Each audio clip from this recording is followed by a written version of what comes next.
Good evening, Nigeria. Welcome to Updated Precious. Another beautiful day to bring on an update of the things that happen for inside Nigeria. My name is Precious Enyi.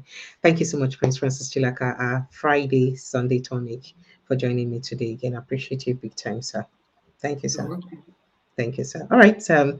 I sure so you hear the things that they happen for Nigeria. So not be saying I may go tell you the things them because the things them plenty and it did everywhere for the news, especially as he get to do with the recent threat by Uncle Dona say they go invade Nigeria and the affirmation of that threat by the US War Department. Say true, then they ready in their words to save Nigeria Christians or Christians. Now, a lot of controversies don't come out of that conversation. People don't they wonder say, I mean, if Donald Trump feels say he won't get back at President Bola Tinubu for whatever reasons, if truly then get hold of whatever document or file we consign and why no fits from there do instead of to just throw the entire country into chaos or anarchy because of say he won't come rescue Christians. And some people they talk say, I beg, since the government themselves no one can help us, no they help issues, or they prefer to play politics with the lives of people, make Ukukuma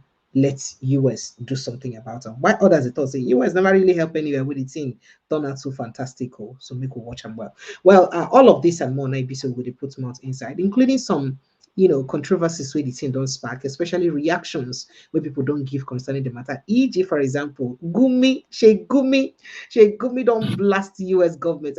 How dare you, US government? How dare you do a thing like that? If you hear what Gumi tell US government, you say if you go shock, you go, you don't tell Tinubu to withdraw, to summon the US ambassador.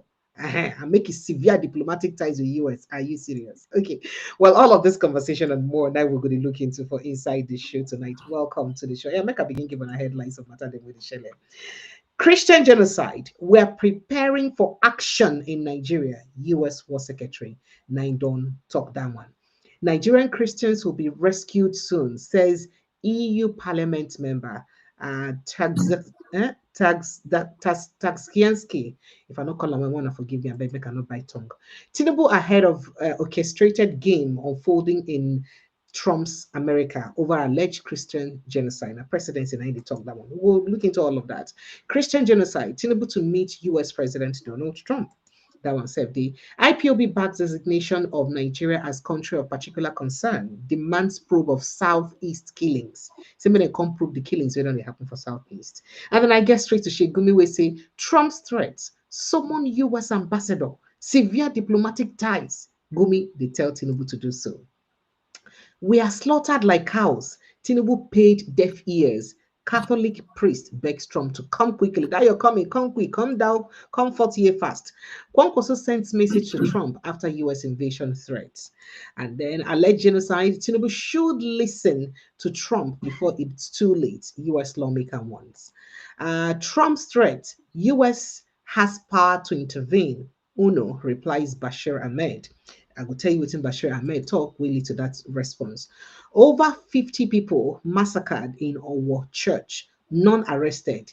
Elijah Sultan recalls, slams government's inaction. Say that our massacre, they don't arrest some people now. In fact, they won't give them bill. The last time they apply for their bill application then, and I don't remember. Okay, so about this now, recalling of perhaps the inaction of government about things and maybe say they make people vexed concerning the insecurity. Trump's threat is opportunity for Tinubu to act on insecurity. Igbo community now in the talk this one. And Princess Maje Kudumi Oniru don't write Trump. Say Nigeria facing governance, justice issues needs to uphold democracy. Yay! Now they don't carry governance and justice put inside. Senator Ndume calls for diplomatic engagement after US labeled Nigeria country of particular concern. We'll look into that. Terrorist attack Safi local government area of Zamfara state, burn farmlands and abduct all the farmers there. Bomb the farmlands, abduct all of them. Government officials prefer to die abroad while health sector decays. Now NLC they talk that one. Anambra Guba, APC must not snatch run away with people's mandate. No snatch it and run away with it though. Article 9 don't they tell INEC that one. So make them take care for Anambra Guba. Peter will be charged new INEC chairman, Amokwito, on credible Guba poll in Anambra State. We'll look into that. NUG seeks end to attacks, impunity against journalists. And then why we suspended Anyanwu, Baturi, others, PDP, now they explain this one. And yeah, more matter, make I see whether if you pay attention to other issues. Okay. For this conversation, we did here, Serap sues Akpabio Abbas over alleged 3 million naira bribe for bill scandal in National Assembly. That's 3 million naira bribe for bills. That scandal will come out for National Assembly. Now, youths attack Niger Governor's Bagos convoy, destroy vehicles, injure 8 over failed cash handout scheme. These cash handouts happen during the local government election. Worry Itakpe train derails barely 4 days after resumption. NRC suspends operation indefinitely. Well, all of this matter and more now will be looking into this evening, and I'd like to say thank you so much and welcome Prince Francis Chilaka joining us. Thank you so much as you sit down with us this evening, sir. Once more, thank you. All right, so first of all, make we look at the Trump conversation and the threat Trump issue to Nigeria. I know say you don't see that threat yesterday, but before a lot of people talk say, oh, this threat don't dey long overdue because it be like say government, just they do dolly pattern, they just they do dull to respond to matter we get to do with insecurity and human lives. While others come talk say government don't take action, they do the thing what they fit do. But why it be like say why US won't intervene, we think consign them for a matter. In fact, someone like Bashir Ahmed didn't want to put that into this conversation, but I'll put that on. Remember a tweet by whether or not which of the particular media outlets, which should say about 17 or so mosque, a bit 12 mosque, now don't they attack 17 mosque thereabouts. Now they don't attack, terrorists don't attack for the past 10 years or thereabouts. And even though some people talk, say, that's so if they attack mosques, if terrorists attack mosques, who attack them? By who? But this not to show, say this attack what they talk about not be just about Christians, all religions, then they face them. Make I take your reaction to what's Uncle Donna talk. But before I take your reaction, make I read Uncle Donna message again for the purpose of clarity, make you understand them. Now, it put on for in Truth Social, say if the Nigerian government continues to allow the killing of Christians, the USA will immediately stop all aid and assistance to Nigeria. I may very well go into that now. Did you hear the word? That now disgraced country. I don't know why I use this kind of word to describe Nigeria. That's now disgraced country. Guns are blazing to completely wipe out Islamic terrorists who are committing these horrible atrocities. I am hereby instructing a Department of War to prepare for possible action. If we attack, it will be fast, vicious, and sweet, just like the terrorist thugs attack on just like terrorist thugs attack our cherished. He puts the cherished Christians, cherished in capital letter. And then they say warning in capital letter, the Nigerian government better move fast. That's what he talk. Now, other things, plans don't the government don't respond. But before we take government response, make I take your reaction to this whole message first of all. I want to say if you know they with us yesterday when he released this answer. Well, I mean, what the American government has done, first and foremost, we need to put it in perspective of what has played out and what led to what. I'm surprised that the federal government has not seen the need to hold somebody responsible. And when you say holding somebody responsible, I thought that by now, Reno Mokri should be held responsible. He tried to distort the facts. And in the process of distorting the facts, what was hidden was now unveiled. And unfortunately, we have a president that also does not have good reputation with the American government, and so it's something that we need to be very cautious. And in dealing with this matter, it's not something for the president to begin to ask politicians to go and meet with the American government. But I think if the president wants to solve this, he has a window, and that window is to engage diplomats, Nigerians who have been diplomats in the past, who are knowledgeable with international politics. They are the people that would handle this thing better. But if the government thinks that they can handle it better, then they're going to make a big mistake. I mean, I remember, I think it was in, let me be sure, I think it was in 2018 or so. Yeah, in 2018, some of those who today are criticizing the American government are very shameless. They are completely shameless. The likes of Brain Omokri, the likes of Femi Fani-Kayode, they are shameless. Because you mentioned Femi Fani-Kayode, and himself sent serious message to Trump. Yes, but don't forget, in 2018, let me tell you, in 2018, Femi Fani-Kayode tweeted, and he said, the jihadists who killed the RCCG evangelists for preaching in Abuja, absolutely, set free. The ones who killed Bridget, the Deeper Life pastor's wife in Kano, were set free. No Fulani terrorist has been reprimanded or jailed for killing more than 5,300 Christians in 2018 alone. So why is it that our people don't realize when they say certain things, they just say them because they want to look relevant or because they want to be recognized by the government in power? These are people, this is when this thing started. It is these same people who started calling for international intervention in the killing of Christians. So why is it that suddenly now everybody's like, oh, Trump that, Trump this, Trump that? It simply shows you the level of poverty to start with, and the level of connivance by those in power. All they think about is themselves. They don't think about the lives of the ordinary Nigerians. So whenever it pleases them, they will criticize the government.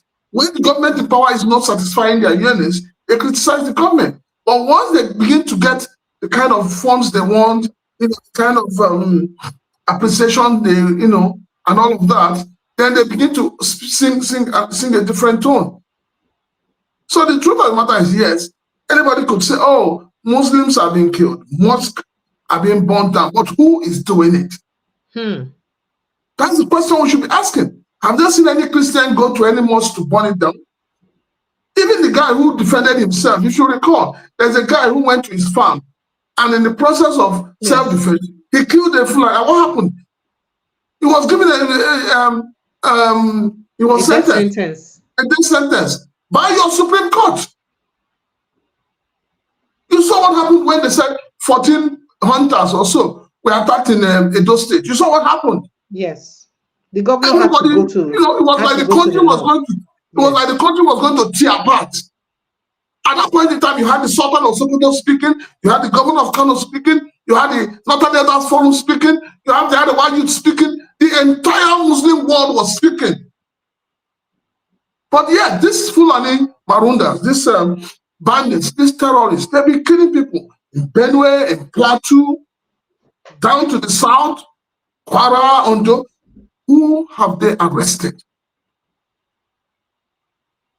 All you hear is reintegration, rehabilitation. How can you reintegrate and rehabilitate somebody who has rendered a lot of people homeless? I mean, the question everybody is begging for an answer is that, okay, I agree. You say they're not Muslims, they're not Islamic. The question is, those people living in IDP camps who have taken over their ancestral homes. Who is sitting on their ancestral homes? Why is government not doing everything to send them back? This is a country where you've seen bandits coming out in droves, carrying all kinds of ammunition, and they said they're holding meetings with government officials. Why is it that the same government officials are not holding meetings or negotiating with the IPOB and the ESN in the Southeast?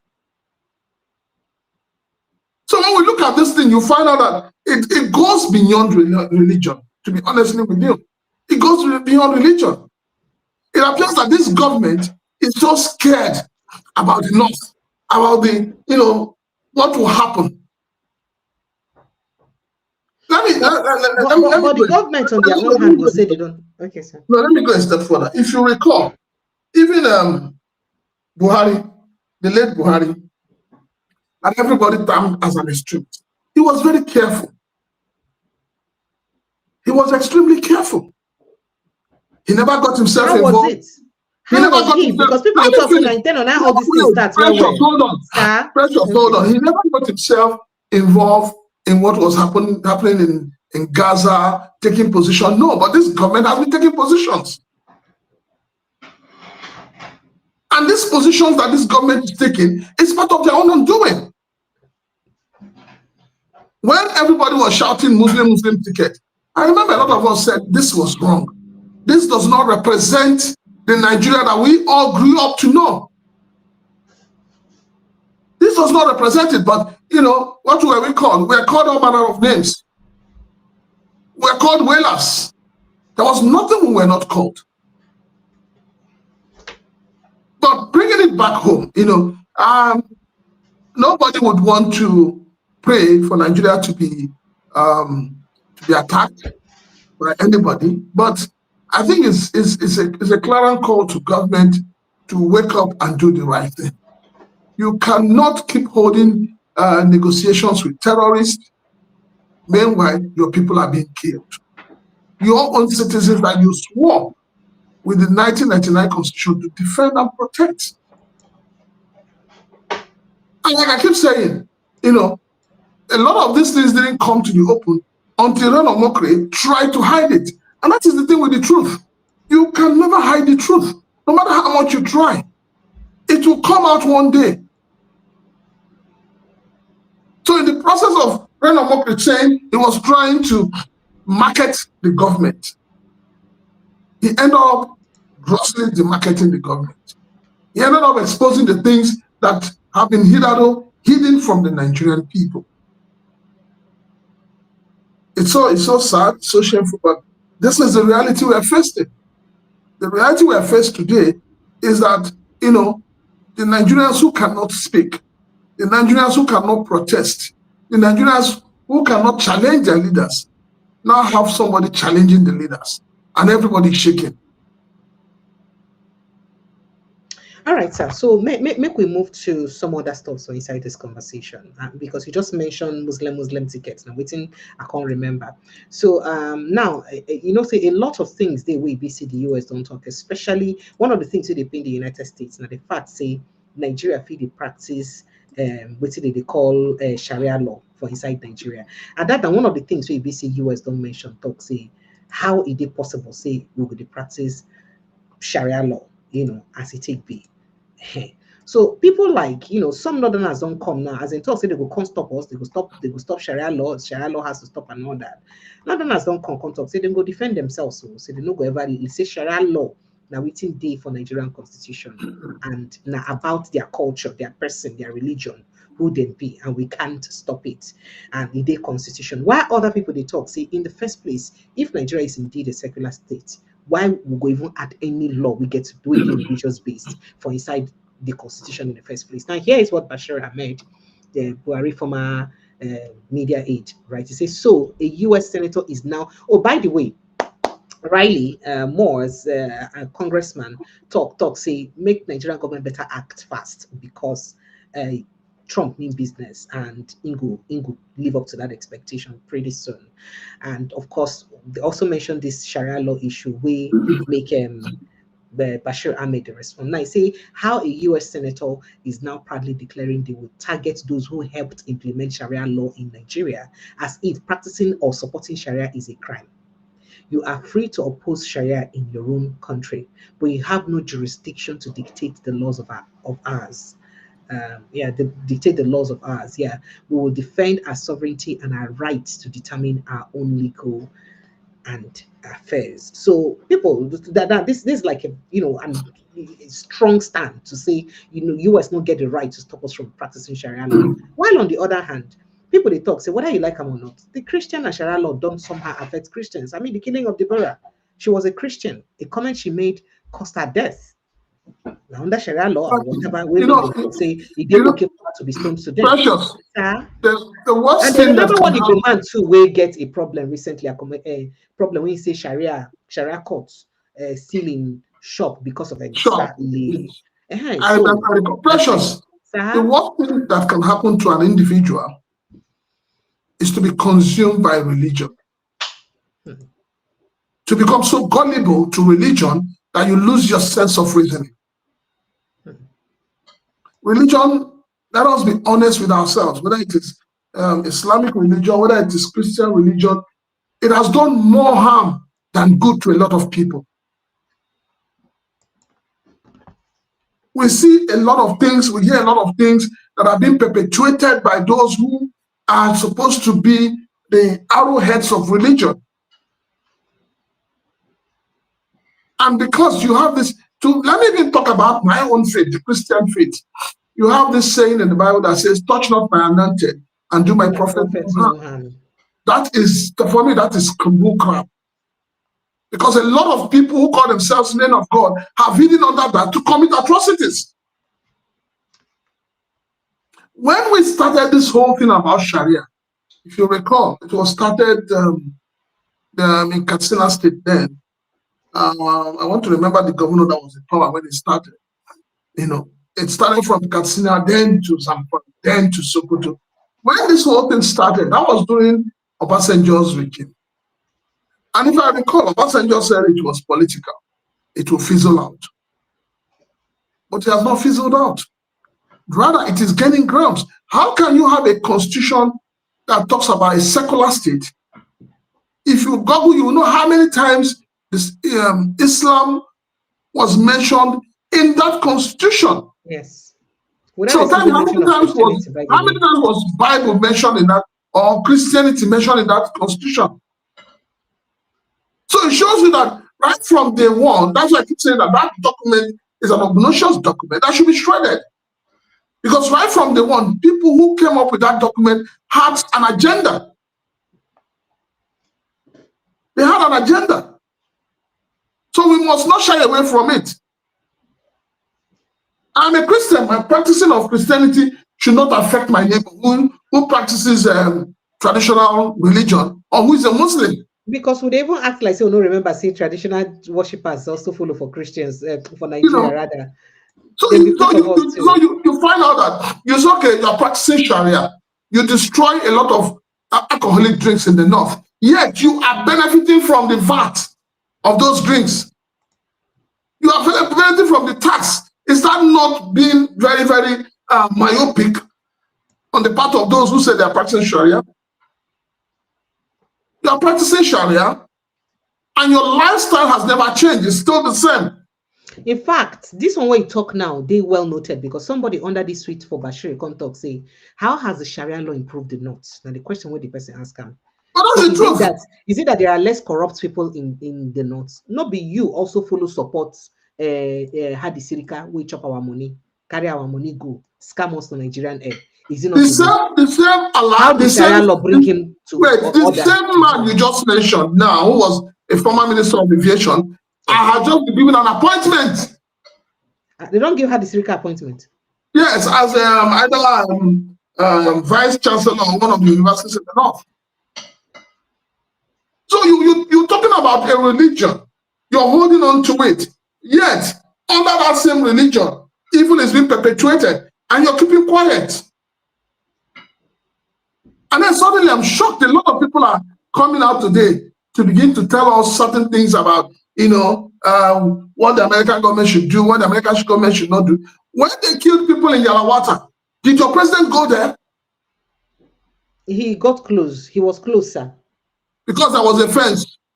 He got to the border and found out. He got to the border and found out. He reached He didn't have visa to enter Yalawata. He didn't have visa. No, sir. No, but that's the truth. Let us be honest with ourselves. We have had leaders who don't care about the people. Precious, I'll tell you this for free. If the kind of killings that have been happening in the North Central were going on in the Southeast with Muslims, you know what would have happened. You know what would have happened. So when people talk about these killings, let us ask ourselves, where are these killings predominantly? Kaduna, for instance, Southern Kaduna, who are the people in Southern Kaduna? If you go to up north, Borno State, go and do a proper investigation and find out the targeted area. We keep talking. We're talking about Chibok girls. We're talking about Dapchi girls.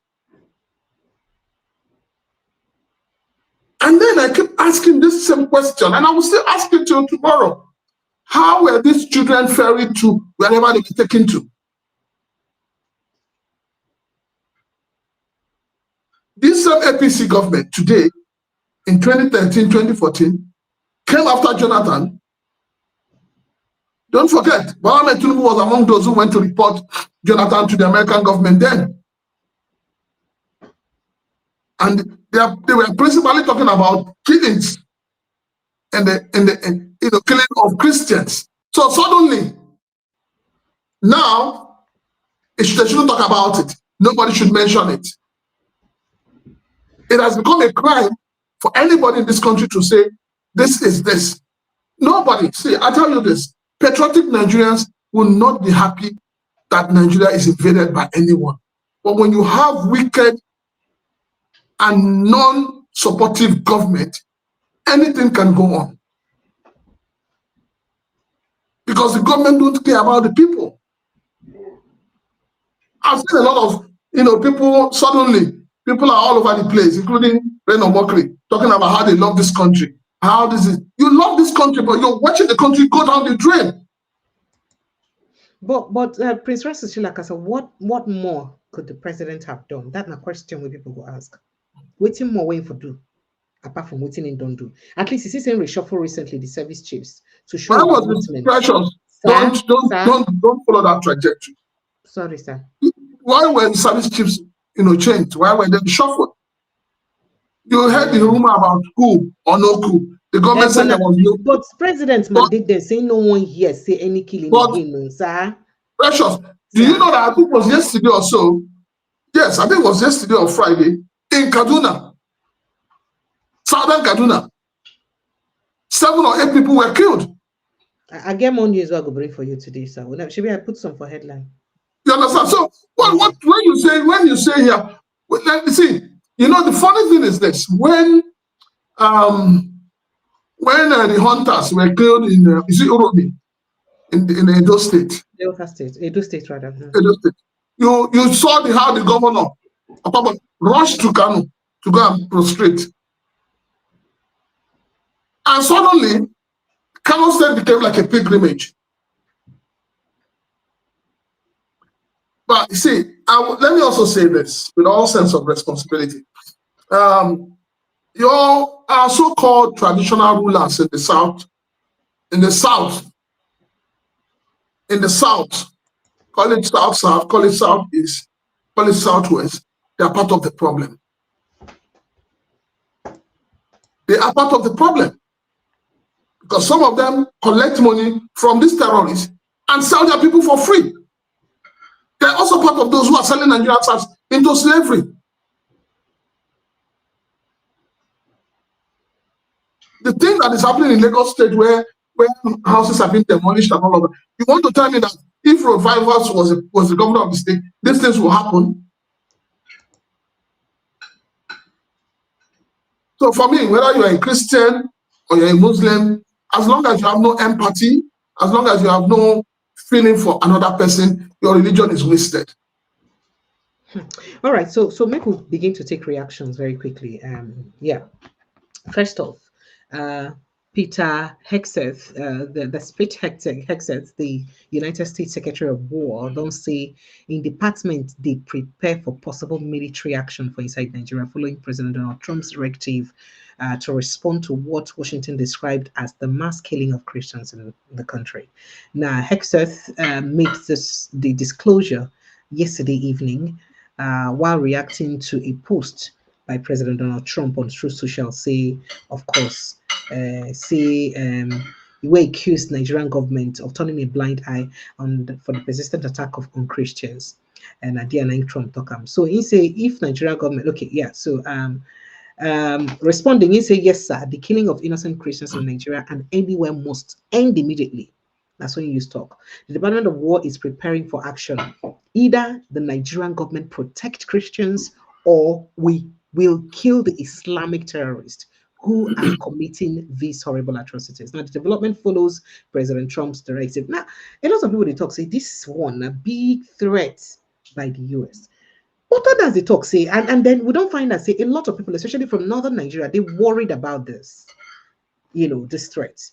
People call it us, excuse me, should northern Nigeria be actually worried about the threats, or they should be happy that at least US is coming to help them fight Precious, the terrorism that precious. we're all fighting When you say against? northern Nigeria, who are you referring to? Are you referring to the bourgeois in the north?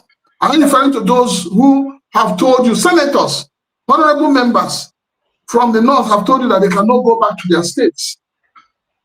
Are they the ones you're referring to? So why are they talk so now? Because somebody like Konko Sona don't come out, can condemn US invasion. Talks instead of them to invade, they say they're supposed to help Nigeria to see how Nigeria will use fight the war on You see, insecurity this and is all why that. I say So my that concern is that if truly they're killing both Christians and Muslims, of course they're killing both Christians and Muslims, and they're killing everyone.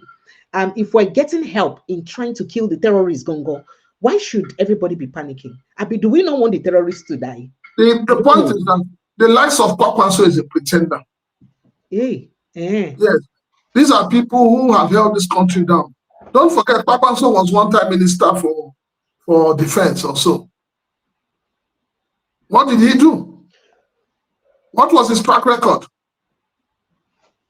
You see, when we talk about what is playing out in the north, Precious, we must ask ourselves, who are the sponsors of terrorism in the north? A list was handed over to your late president of those who are sponsoring terrorism. Did that list see the light of day? Not just even that list. I remember a man, that interview I watched a long time ago. I've forgotten the name of this man. Anybody who listens will remember, where he said he worked closely, with government. And then there was that time when they do that operation, one particular operation under Jonathan administration, other administration. Now he realized the kind of information we say DSS gets. Say DSS get better information as to the insecurity where they happen for our country. So if DSS get all this information, waiting they carry and do we make they never use them to secure. And he mentioned that there are names of people who are sponsoring the terrorism, and that DSS is aware of these names. So if DSS truly they are aware, this don't be the right time to begin call them out. Precious, it boils down to the fact that the government does not have the political will to end it. And the government does not want to end it. Don't forget what late Abacha said. He says, any form of violence, terrorism that lasts beyond 24 hours, that the government of the day has a hand in it. Let me take you down memory lane a bit. Maybe what I will say will help you understand what is playing out in Nigeria. Before the 2023 election, if you recall, a state like Imo State was a no-go area. Do you remember? Yes. We had the unknown gunmen. Precious, between the period of election, the governorship election, between that period, did you hear of unknown gunmen? But that's why they did for not now. No matter how they did. I'm coming. Okay, what I'm trying to get at is that it means that some people are benefiting financially from what is going on. And that is why I said that to resolve this matter as it is today, your president will be making a mistake of thinking that politicians will be able to resolve it. He needs to look for people with honor and proven integrity, the likes of Emeka Ahioku, Ngozi Okonjo-Iweala, Ignatius Olasimeka, Solaji Akinyemi. These are people who have credibility, who are respected. These are the people the government should be talking to, not the likes of Fani Kayode and Omokri that are looking for where their belly face. Not the likes of Kwakwanso. See, let us be honest with ourselves. This thing that we see today, it just didn't start overnight. This thing started as far back as when the Muslim ticket was, proposed. And a lot of people spoke against it. You cannot say Nigeria is a secular state. You cannot say Nigeria is a country where you have the North Muslim, you have the South Christian, and then suddenly you have a Muslim ticket.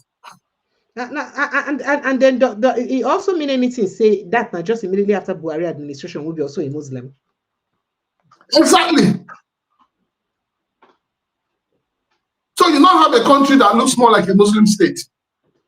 And then I don't know if you saw what Murik wrote. I mean, Very annoying, very Murik don't sensitive. talk. Say, he don't talk Very to Christians. And that then is they the come to height of carelessness. That is the height of stupidity. Saying that Christian Association of Nigeria has betrayed Bola Ahmed Tinubu's government. Yes, because they benefited from Bola Ahmed Tinubu now. He give Christians good appointments. So now Nigeria has become a country where Christians are given appointment because they are supporting the president. Federal character has been thrown to the dogs. I mean, when I read that thing, I just said, these people are not serious. You are adding petrol to a burning fire. And okay. that secretary or whatever they call him, the man has been fond of doing such. He talks anyhow. Okay, I don't read this message by this person. We don't do very disturbing things, but make a read. Now, I mean, I don't highlight them. So this particular person, what they highlighting message now, don't they insinuate for Nigeria? Say Northern Nigeria go fight the US military squarely. Say if they no fit defeat, the Sahel brothers, them they no fit defeat for the Sahel. Say they no fit to do anything here. Do you think that the US is just backing and they're just all backs and no bites and they no go fit do anything? I mean, these terrorists are actually welcome. Remember, people talk say there's also foreign influence on them. So people talk say they get funding from somewhere. So you think to defeat them, the bandits? My fear. I must be very honest with you as a Nigerian and as a patriotic Nigerian.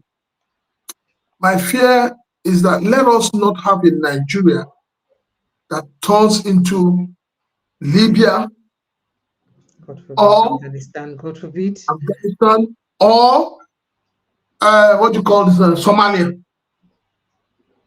Now, I mean, that is a genuine fear of every Nigerian. Because what will happen at the end of the day, if this thing is not resolved diplomatically, you will now find a situation where it is now the Muslims against the Christians. And then you know what will happen? World countries will start taking position. See, let me say this. I said the amalgamation of Nigeria, I think was in 1914. Precious, please tell me which Nigerian person was present at that amalgamation? When they say we, the Nigerian people, have been. No, the amalgamation. We all of us come together. Yes. From East, Which Nigerian person was there? Southern Protectorate. Which Nigerian person was there? So I feel so bad that 64, 60, how many years down the line, we have not yet been able to come together and say, let us sit on a round table and redefine this country called Nigeria. But it's not even negotiable. That conversation no they happen. It not be by our constitution. We're not supposed to get that conversation at all. But that is wrong. That is why we're saying that a constitution that does not allow for referendum is like holding people hostage. If the Nigerian constitution has room for referendum, all the things that have been happening with IPOB, starting with Mossab, all the various groups have been agitating. They will not agitate. A simple referendum will solve this problem. So what are we scared of? The way the British ruled Nigeria, by force, by enactment, by slavery, it's the same way your leaders are leading this country till tomorrow. And it's worse with this administration. An administration, a party that came to power with protest, using social media, using print media, using electronic media, suddenly you can no longer allow the citizen to exercise the same right. So there's something, there's something fundamentally wrong with Nigerian foundation. And we need to address it. And the longer we address it peacefully, the better for everyone. The agitation is getting higher and higher on a daily basis. And so that is why I said my worry is that let us not have a Libya in Nigeria, because we know what will play out. Those of us who have been reading, those of us who have been following, we know what will play out. Before this set of wicked politicians came to power and corrupted the Nigerian citizens, we all lived in one piece. Like I keep telling people, most of my very close friends are from the north. You just take a train from Lagos straight to the north. You take a bus, night bus, straight to the north. But can you do that today? You cannot do that. Because the political class has turned everything into do or die. All right, sir. So make we'll visit other issues, but let me quickly remind Nigerians that this is your first time of joining us. Please ensure that you follow us respectively. Prince Francis Chilaka at Prince Chilaka TV, and of course here for Precious AE TV. Kindly click on the subscription button and like this post if you be say you're there for this conversation. Like this post and subscribe to the platform. Follow us like your village people. More conversations concerning this. Polish member of the European Parliament, Dominic, don't express optimism, say Nigerian Christians say they will rescue them, say they will receive help amid ongoing concerns over religious violence. And they were, in fact, he tweet a tweet with Air Force with US fighter jets. Computer Nigerian Christians will be rescued very soon, and so he puts. So this is beyond America alone. Of course, across Europe too, they got the same support. But let's quickly take some reactions concerning waiting Donald Trump talk. Now, President Bola Ahmed Tinubu saying administration is well ahead of the orchestrated game unfolding in the US. He called an orchestrated game unfolding in the US. Specifically, presidential spokesperson Bayo Onanuga talked this on for a Twitter handle. Today is Sunday. He said the Nigerian leader had made moves to tackle heads-on wanton killings by non-state actors in the country, which the US government declared war targeted at Christians. Now, several American lawmakers called the combined attacks of killer headsmen, bandits, and terrorists in the north that affects Christians as genocide. President Bola Tinubu, quoting him, said, President Bola Tinubu was well ahead of the orchestrated game unfolding in America. And he told the new service chiefs on Tuesday that Nigerians expect what Nigerians expect of them. No more excuses, he said. Nigerians want results. So that is to say that President Tinubu was very intuitive. He acted ahead of Donald Trump planned sanctions. Now we see to try talk. Now, Mr. Onanuga Akon say, here is the except of the speech. Security threats are constantly evolving, constantly mutating. Of grave concern to our administration is that recent emergence of new armed groups in North Central, Northwest, and part of the South. We must not allow this new threat to happen. So you just read that charge where President Tinubu gives. So, his bottom line is saying that the president's heard about all of this. He's aware of all of this. And now we make and don't take action ahead of time. So meaning say the action where president don't take, no suppose make Donald Trump even they continue with this line where they continue. He's supposed just chill for this line where they continue. You're not supposed to continue because the president already take steps by ensuring, say, he charged the service chiefs, made them do the right thing. So now their work to do the right thing. And they're just resuming. All right, Precious. We need to understand why the reshuffling of the service chiefs. With the reshuffling, if Bayo Onanuga is saying that the president was, or the president knew what was coming and took some steps, then it means that the government is not being sincere to the Nigerian people. Yeah. Yes, that is what it means. You, as a father, you don't wait until when things are going so bad before you begin to take some steps to curb a situation. Moreover, there is an issue on ground that this government has not owned up. This government has not been sincere to Nigerians. Another issue was there a coup? Was there a planned coup? Because if the government, if people are saying that there was an attempt to overthrow the government. Because of that attempt, I read a lot of articles talking about why the chief of army staff and all the other service chiefs were removed. They said that actually the only person that was supposed to have been removed was the chief of army staff, that's Christopher. But because the government, yes, but because the government did not want it to look like, victimization and all of that, they decided to let everybody go. And also, there's been in the news that people are being arrested. Even more military men has been arrested for a coup. So that preemptive measure that Onanuga is talking about simply has nothing to do with the killings going on in the north and in every part of Nigeria. How can a president who wants to save his people sit idly and watch the governor of Katsina State hold negotiation with bandits, and they all came with their guns armed to the teeth, and they left the venue? Nobody was arrested.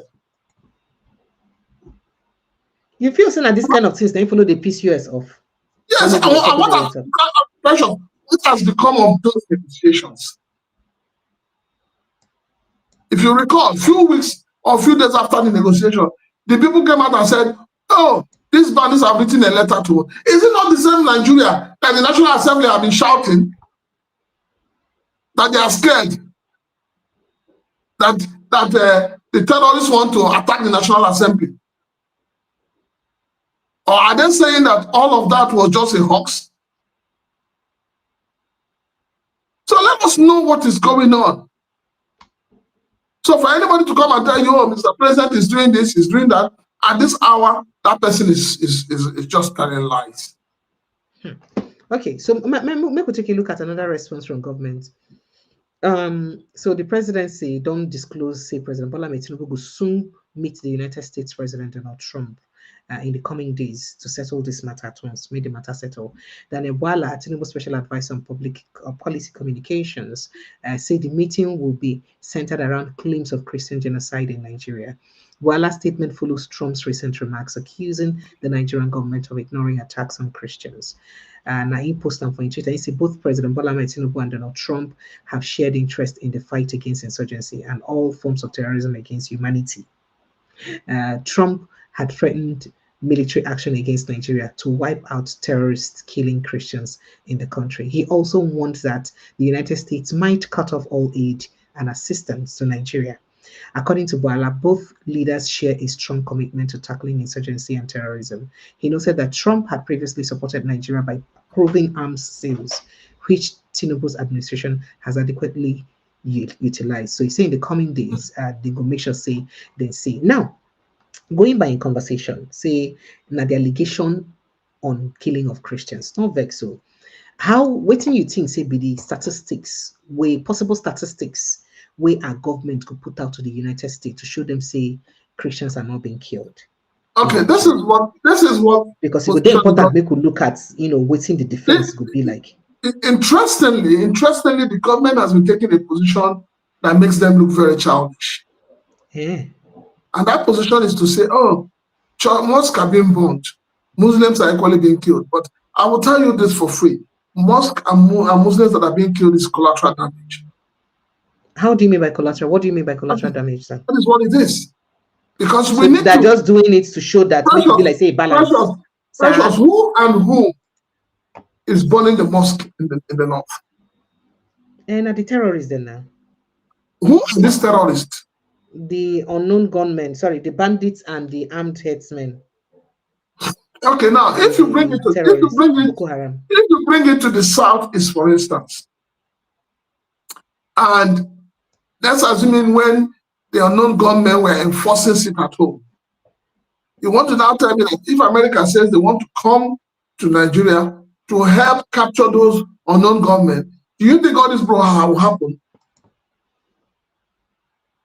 It will not happen. It is because now we're talking about the North. The Northern elders who have kept mute all this while. The the northern elders who have pretended as if nothing was going on. You remember, I think it was 2 or 3 or 4 of your sessions back, I said something. I said, the Sultan of Sokoto, when the killings happened in Yelawata, they kept mute. When it happened, the governors in the north, the elders forum, the Arewa Youth Consultative Forum, they all kept mute. But then when it happened in Edo State, what happened?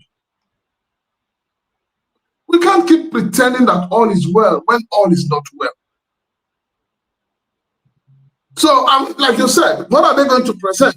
They're going to present the fact that, oh, maybe out of 100 mosques, out of 100 people that died, 5 of them are Muslims.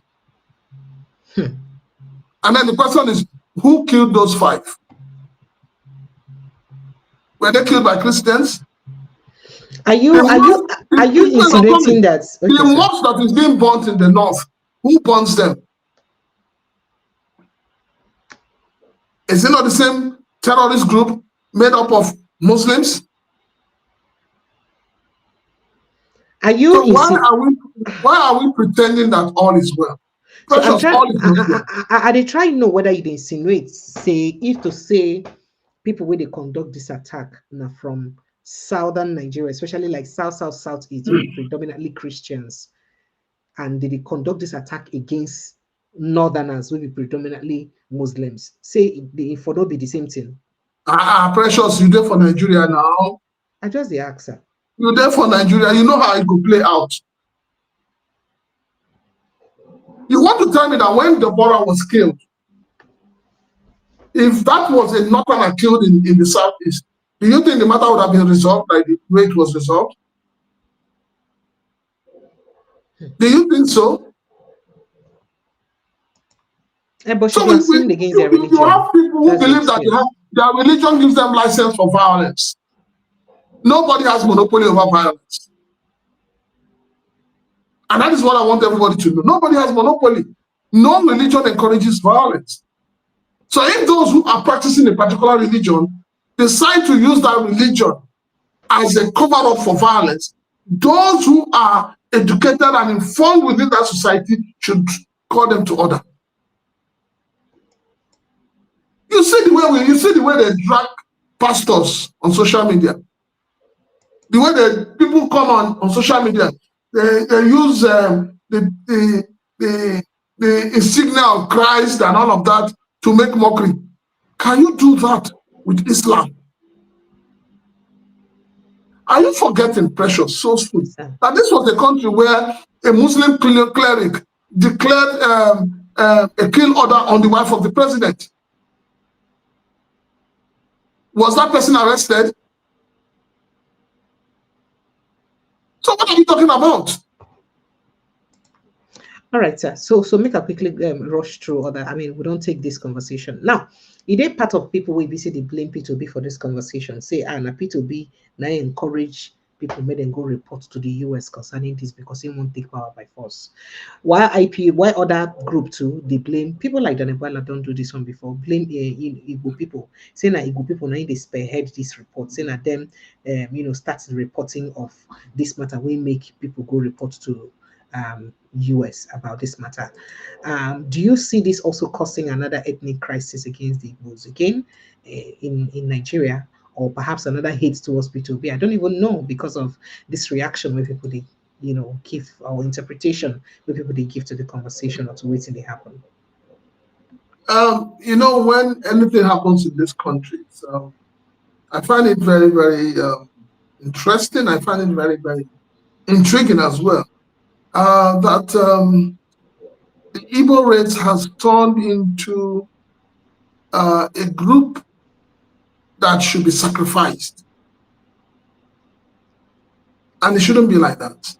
Because you know why? Make I just quickly drop this, because IPOB now don't come talk. They said they back the designation of Nigeria as a country of particular concern. In fact, they even call on the same US, say make US demand for the probe of the killings where don't they happen for Southeast since to make them carry that one join. You see, IPOB, just like Odua People's Congress, have always been there. they mostly don't speak for the entire Southeast. A lot of people do not, a lot of Igbos, that when people generalize, it is not all Igbos that are members of IPOB. But like I keep saying, Biafra itself is an ideology. And it depends on who is pushing an ideology at a particular time. Sunday Igboho came up and said they wanted to go. You remember what came out of it? So it's, yes, you know, when anything happens in Nigeria, today we have, we used to have Wazobia, you know, that was what we all grew up to know, which represented the North, the Yorubas, and the Igbos as the three major ethnic groups. But over time, you only hear Wa and Zo. The beer has been thrown outside. So the beer is silenced. The beer no longer exists. And why is it so? When Bola Ahmed Tinubu finishes, whether it's going to do 4 years or 8 years, or even if we say it's going to do the 8 years as, you know, the unwritten constitutional place, the North will not want the power to return to the South. In fact, 2027, they don't even want them to return to South. Should be now, we see some people they talk already. Be that. Good. So if the power now returns, if the power has to go back, it goes to the North. So let's assume that it go back to the North for 8 years. When it's coming back to the South, the Yorubas will want to still take it. So what happens to the Igbo man? In fairness to the Igbo people, the Igbo man has become an endangered species in Nigeria. And we cannot throw that away. So you feel say all of these things really happened around the acquisition of Peter Obi and all that, and because of the Igbo man. All right, make we go quick, go take it. It's not. The thing is that people are just insinuating. People are looking for something to hold on to, and that's why I said that in all of this that is happening, why is it that the same people pointing fingers at Peter Obi, they have not seen need to point fingers at Rain or Mokri? Okay, so back when even enter Shigumi now, you don't hear what Shigumi talk. In fact, Shigumi don't give more like an order, more an advice to President Bola Ahmed Tinubu. Say make President Tinubu, as a matter of emergency, summon the U.S. ambassador to Nigeria for then make his severe diplomatic ties with the United States, because they don't get the right to do it. They say President Tinubu should summon the U.S. ambassador to Nigeria. They either retract their threats or with severe diplomatic ties with this irresponsible regime. He called the Donald Trump regime irresponsible. There are lots of other options for our economic expansion and military alliances. So you don't get to be the US alone. Now waiting to talk.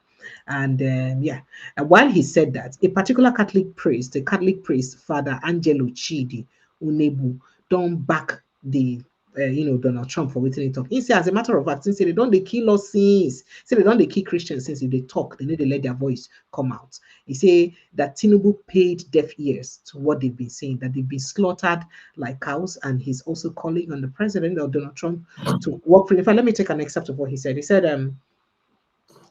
the Catholic priest said that he had been reminding Tinubu that he has all it takes to stop insecurity and injustice in Nigeria, but he paid deaf ears to our pleas, stressing that humans are slaughtered daily like cows. He argued that terrorists in Nigeria are working freely, while harmless agitators and protesters have either been killed by the same government or in jail. In another post, he also said, if the US comes to our aid, the chances are 50-50. But if not, our doom is sealed. That is, if US come to our aid, our survival chances are 50-50. But if not, the country Kukuma don't finish, so there is no need.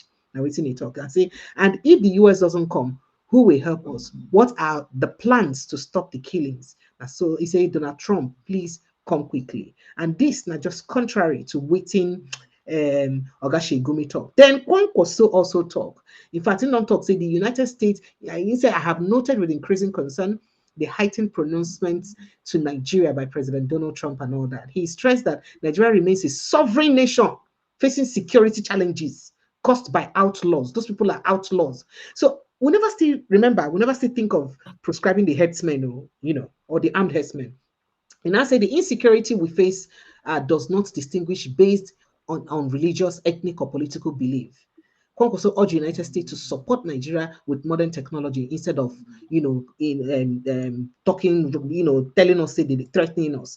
But this particular one we put up right now, by another don't okay and tell and say thank you very much. So now people like you now we like statesman when they support, but that's what they happen for inside the country. No people go to condemn with their country bonfire. See, in fact, all Nigerians see I talk he said thank you, Senator Kwankwaso, for your patriotism. This is time for all political leaders across the divide to unite behind our country and speak out as patriot. Now, so by another talk. I say, make I tell you all of this so they go respond at once, sir.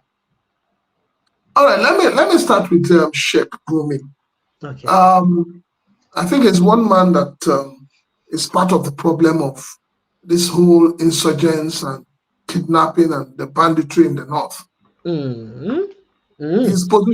His position has always been negotiate with them, give them what they want. And then the question you ask, which he has never answered, is what do they really want? So by giving them what they want, let him take over people's land, let them kill people and chase them into IDP camps. Is that what he wants? So when Sheikh Gumi talks, you ask yourself, from what perspective is he talking from? Does it make sense to any reasonable person for you to go and negotiate with somebody who is taking over your ancestral land? What kind of negotiations are you going to enter? It was also this same Gumi that came out when the late Buhari was in power to say that anybody that kills, he was part of those who said it, and anybody that kills this Fulani headsmen then, when they were still known as Fulani headsmen, was trying to, deplete the number of the North. So you see, when people come out to speak sometimes, you ask yourself, what do they want? Where are they coming from? What do they have at the back of their minds? And then for somebody like Sheikh Gumi to now come and tell the president that he should ignore America, he should do this. All ties, yes. It does not show you that man has common sense. Yeah. Is he speaking like a man that is knowledgeable? But what's wrong with the advice? The man that went to Saudi Arabia and he was chest back. But Nigeria is a safe haven. Nigeria is, if Nigeria was working by now, Sheikh Gumi should be giving account of these bandits. Because he knows them, he's been living with them, he's been dining with them. And that is why I said that the worst thing that can happen to anybody is to be enslaved by a religion. Because when you're enslaved by a religion, you no longer see anything the way people see it.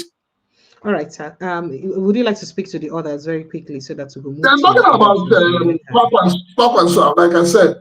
Kwakwanso position is go ask them to give you technology. But Kwakwanso, has he ever asked for the list of those who were the list of those who were the list that was given to them before? Has he ever asked for it? Has he ever asked for that list? Has he ever opened his mouth to ask for who are those sponsoring banditry in the north? Even when Christians get killed, you remember what happened when the brother was killed? Atiku tweeted, what happened? Did he not delete the tweet? So you have people who just pretend to be leaders, meanwhile they are not. They don't even have patriotism running through their blood veins. That is why Bayo Nonoga, they beg everybody made them come together, they patriotic to Nigeria now. So now they want Nigerians to be patriotic. The same Bayo Nonoga that will not allow Nigerians to protest and express themselves. Don't you see how they're mocking themselves? So please leave these people alone. They're not serious. When they are serious, we'll resolve their problem. All right, so let's quickly move on to other issues very quickly. The other topic along that line, Okay, so let me just quickly gloss through this. Now, former Southeast spokesperson to President Bola Ahmed Tinubu Denge Joseph Ono don't address the recent statement by um, uh, Bashir Ahmed uh, about the sovereignty of Nigeria and the right for determination and practice of Sharia laws. Now, Ono, while addressing journalists in Abuja today, Sunday, highlighted the constitutional limits on Sharia and the global duty to address human rights abuses. Ono stated that Mr. Bashir Ahmed's defense of Sharia law as a sovereign right ignores Nigeria's constitution, which reigns supreme under Section 1, subsection 1. Sharia law isn't above it. Article 10 explicitly prohibits any state religion, making Nigeria secular, not Islamic. So he said the 1999 constitution, as amended, allows Sharia only for personal matters, e.g., marriage, inheritances, all those kind of things. Under section 262, subsection 262, 264, for Sharia courts of appeal, not criminal panel laws like amputations or stoning, which violate sections 33 rights, that is the right to life, and section 34, dignity of person, the right to dignity of person for Nigerian constitution. So basically, he was educating Bashir Ahmed on that in which Bashir talk, say then go stand to defend their no go fit. Make I even put up the post so that no go be like saying my mouth to this year. Where he talk, say if anything happen, we go stand to defend our. I don't put them up before now, so I sure say we don't see him. So he was defending or reacting to this particular tweet by Bashir Ahmed. But then again, let's quickly move on to another things. And people also mentioned the fact that remember our massacre, we kill about 50 people. Say till Yeah. now, we don't even know the back and forth of the judgment. And this is not just the only killing. We be saying Christians don't die in their large numbers. And we need to really see any perpetrator, not just arrested, but duly prosecuted. We know they see any formal prosecution of Precious. these people. Why So now would you, waiting people raise the Precious, matter hold on. today. Sir, Precious, sir. who would prosecute? A country where you have, they call them repentant Boko Haram, repentant um, terrorists, repentant this, repentant that. Who is going to prosecute them? And that's why I said that program, ab initio, was a wrong approach. How do you begin to prosecute people that you claim that they are repentant and that you are rehabilitating and reintegrating them back into society? So how do you begin to prove them? Based on what? Your sins are forgiven and you are still holding on to grudges. I mean, is the person normal? All right, sir. So some Igbo group don't come out, come talk, say this proscription by Donald Trump naturally a perfect opportunity for President Bola Ahmed Tinubu to pay attention to security for Nigeria because he can. So while a lot of people believe that, so that instead of government to the panic and to do that, why are we acting like we're helpless about the insecurity situation? Not be the best opportunity for government to sit up and show, say indeed, then they're ready and willing to make sure, say they handle the matter we get to do in Nigeria. And this one now also, as some people don't write to Donald Trump, say not be only insecurity they even face on Nigeria, say justice issues follow. Even they face governance issue too for Nigeria. And interestingly, person will do this particular write-up, Princess Majikudume Oniru, now Yoruba person. So people come, they say, why do you people have to, bring up all these insightful things at this time? Make this one they happen now. But moving away from it, we hear say terrorists don't attack local government for inside Zamfara, burn farmlands, not farmland, farmlands, and abduct all the farmers, even after this warning from Donald Trump.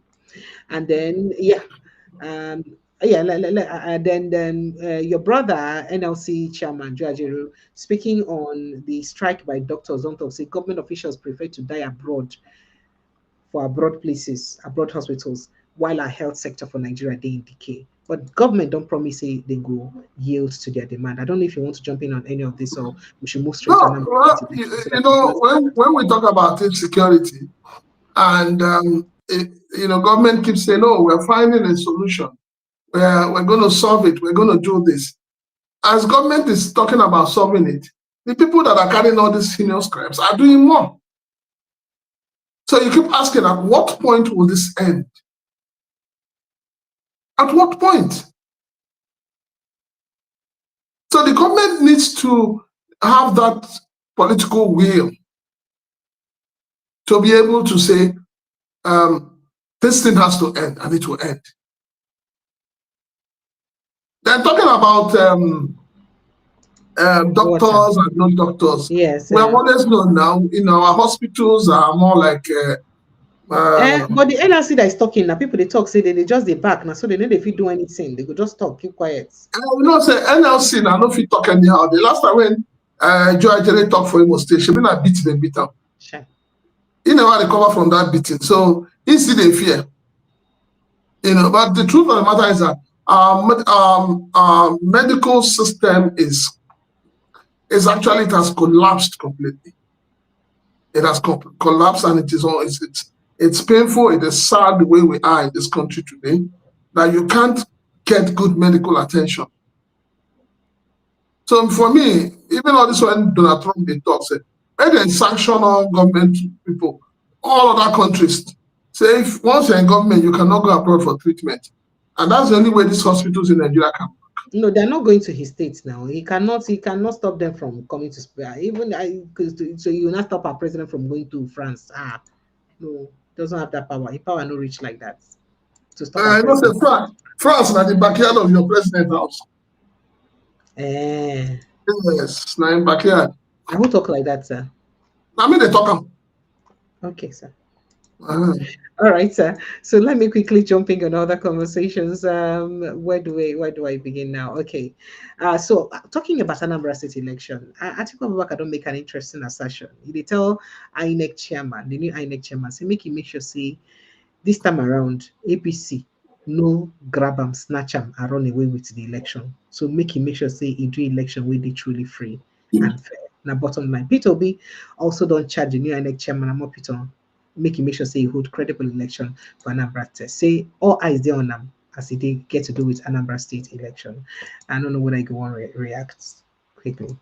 The funny thing, I was I think it was yesterday or then for yesterday, I was watching a video of the APC candidate in the forthcoming election.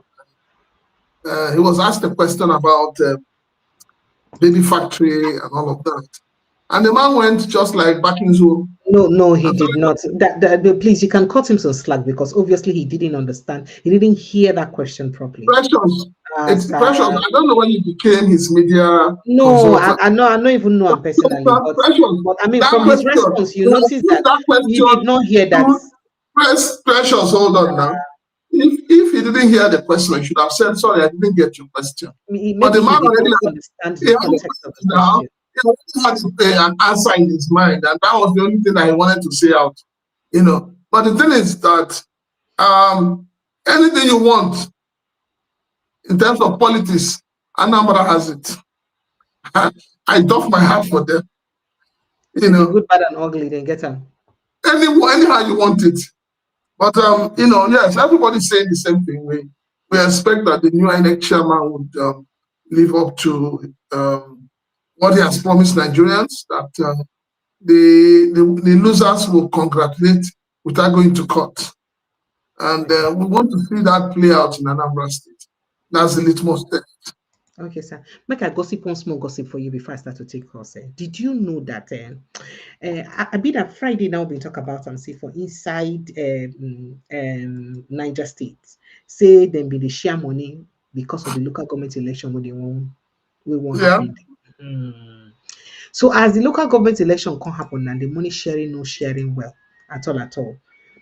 We come here say some angry youths don't attack the convoy of the Niger State Governor Omar Bago for inside Bida today Sunday afternoon. Say they scatter the vehicles, scatter motors, not one, and injure the chairman of the new Niger Development Project, Abubakar Mustafa, after he failed cash out handout scheme will happen. Now, eyewitnesses come talk say the governor had earlier promised residents to come over on Friday to receive cash gifts ahead of the local government election. However, when the distribution reportedly favored only a few individuals, perhaps loyal to APC, I don't know, those who were left out became enraged. So the governor promised that everyone would receive money, but only a few people got anything. You know, that's when the youth started shouting and attacking, eyewitnesses said. Now, according to sources, the angry youth pelted the convoy with stones and sachet water, damaging over 6 vehicles in the convoy in the process. The chaos erupted near the town hall. That's what you take up on. I say, make I just give you that small gossip, make you hear. No, but you see, I have said it that you can't hold the people down for too long. That's the truth. You can't hold people down for too long. People are beginning to get conscientized. People are beginning to become aware of their environment. People are beginning to know that, look, all this money they're sharing, now our money, is the same thing that, you know, and that's why I keep asking, what is the role of the EFCC? Because what he's doing is exactly what is another style of vote buying. And that is what Charles Soludo wants to do in Anambra State. So why is it that these people who are governors, who are already elected officers, cannot be stopped by the EFCC? It brings us back to the issue of how do we fight insecurity? Because when those that should be arrested, when those that should be held responsible are not being held responsible, things will continue to go bad. All right. Okay, thank you, sir. So, Nigerians phone lines are open. Let's have you join the conversation as quick as possible, so that we'll begin taking our thoughts and our reactions on the conversation we say we get tonight. The phone number will show for inside the screen very soon, but it already did the comment section and they pinned for the comment section. So if you go to the comment section, you see it's pinned, so you can join the conversation, or you call the WhatsApp number 0817-029-4077. That's the WhatsApp number to call. Hello, good evening, and welcome. Yeah, hello, Precious. Sir? Yeah. Precious, beautiful, beautiful Precious. You know, we don't enter Newman. Leave me on, leave me on. This one will call beautiful more than once. You know, we always start with joke now. So it's okay, no problem. You don't call beautiful, Precious. Next thing now, in bus. I don't want your bus. But that place where they go now. I know. Go ahead, sir. Because I mean, any day way I go see you, dressed fine, I go holla you because you supposed as your name beautiful person supposed to hey, I got to need to go. So, where you there? Where you know 1,000? No, make we can't take you out. Come now, come and carry me. Take me to where you want to take me. Prince Chilak, I agree to. I greet you back, oh. So. See, in there something where Prince Chilaka talk. Yeah. And say Nigeria, I want to start with that one. And say Nigeria go turn to Afghanistan if America coming. The answer is absolutely no. That's not going to happen. That's not true. Okay? That's one. Because if you know where all those type of things happen, it's totally a different thing. And some of them, Nigerian politicians that are referring to Afghanistan or Libya, what happened on the Libya issue is totally a different issue. They should not, I mean, bringing the two, jamming something that doesn't relate to each other. Now, again, is that because America, only the president is now talking, and Mr. Trump never, when they let them be careful, let them go through their message that, the message that President Trump sent out. In that message, he gave them option. He gave the president, the Nigerian government, a kind of time. Sort this thing out. Yes. Better act fast. Yes. Better act. He tell them to do. In fact, it's just like what the Igbo people said. The Igbo group said that it's an opportunity for President Tinubu to act on the security issue, and that's why I'm wondering why everyone is agitated. Yeah, so and Northerners are already fuming and threatening. All of them left what a kind of warning or a kind of I don't know what to call it, and then they are pestering on what he said. If you fail to do this, this is what I'm going to do. And let anybody listen to this know. America, Britain, Russia, China, India, some of all these big world powers, even Australia, or the Five Eyes, as they call themselves, all their embassies have listening ears. They don't need you to tell them. They don't need you to they have it. That's the reason why when somebody, if Russia send their diplomat to UK, they know they start checking all the people working there, because they know that it's not only the people there, most of them are spies. Most of them are there to do some certain things. They are there to know what is going on in that country. How many Nigerians do government check all these people that are coming inside Nigeria? The answer is no, because when you salute them, but you that you have own fellow Nigerians, they will ransack you while you are coming in, upon holding Nigerian passport. Now, another one is this. The issue of all of them now talking, a kind of panicking in all these things. Or some of them say the northern, the politicians, or some of the northern elite, I mean the political elite. Why are all, just like Prince Chilaka said, why did all of them, you can never hear them condemning anything? You can, since all these things have been going on, I have never had any of them open up their mouth and talk. They brought, the majority of them are the ones who brought these people in, because they don't. I have my colleague here working is a Fulani man, and he told me that those who don't speak Fulani, they are not Nigerians. Because when you look at it, you ask yourself, a Fulani man living in somewhere in Godongaji, in Sokoto, who has a home and a town, is there a way that person will leave his home and a town or his village to come and wipe out people in the Benue and live there? I think the answer is absolutely no. So where are all these people coming from? Going to a parade, parading themselves, going to wedding with AK-47 and machine guns. And when they are saying that, oh, they know where all these people are. America know where all these people are. If they want to strike, they will strike them and get them out and get rid of them. France know where they are. If they don't know, France will tell them. Niger know where they are. So when they are trying to get rid of all this, it will also help Niger, because most of these people are not Nigerians. And the northern elites who are keeping quiet, like Prince Silaka said, that are living, all of them are living at Abuja. Why can't they go back to their state? Why are they afraid to talk? But they brought all these things in. And again, it's that he that kills is always afraid when someone nears him with a knife. Or he that there is a saying in England, because the same thing that this government did to Jonathan, every single inch, anybody, whether you even if you are chewing something and they don't even know, they will say you are chewing America, you want to chew something that will affect their government. Even while you are chewing gum or even palm kernel. Thank you, Prince. Thank you. Thank you, Tony Chikudi. Thank you so much, sir. I appreciate it. And I think another thing I want to say is that if they think that there is no evidence, there is a Catholic or what's it called, Christian something, but it belongs to Catholic, far away Australia, Sydney. I know. I was listening to one that has a full. They have record though. They have records though. That is happening in Nigeria. They have it in their hand. It's all right. Thank you so much, sir.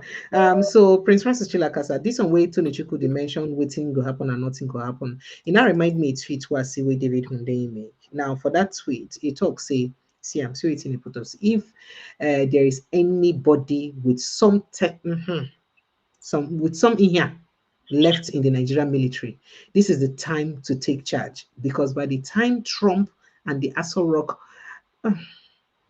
are done with this kabuki theater show they are putting on, there will no longer be a Nigerian armed forces. Now we're saying it all.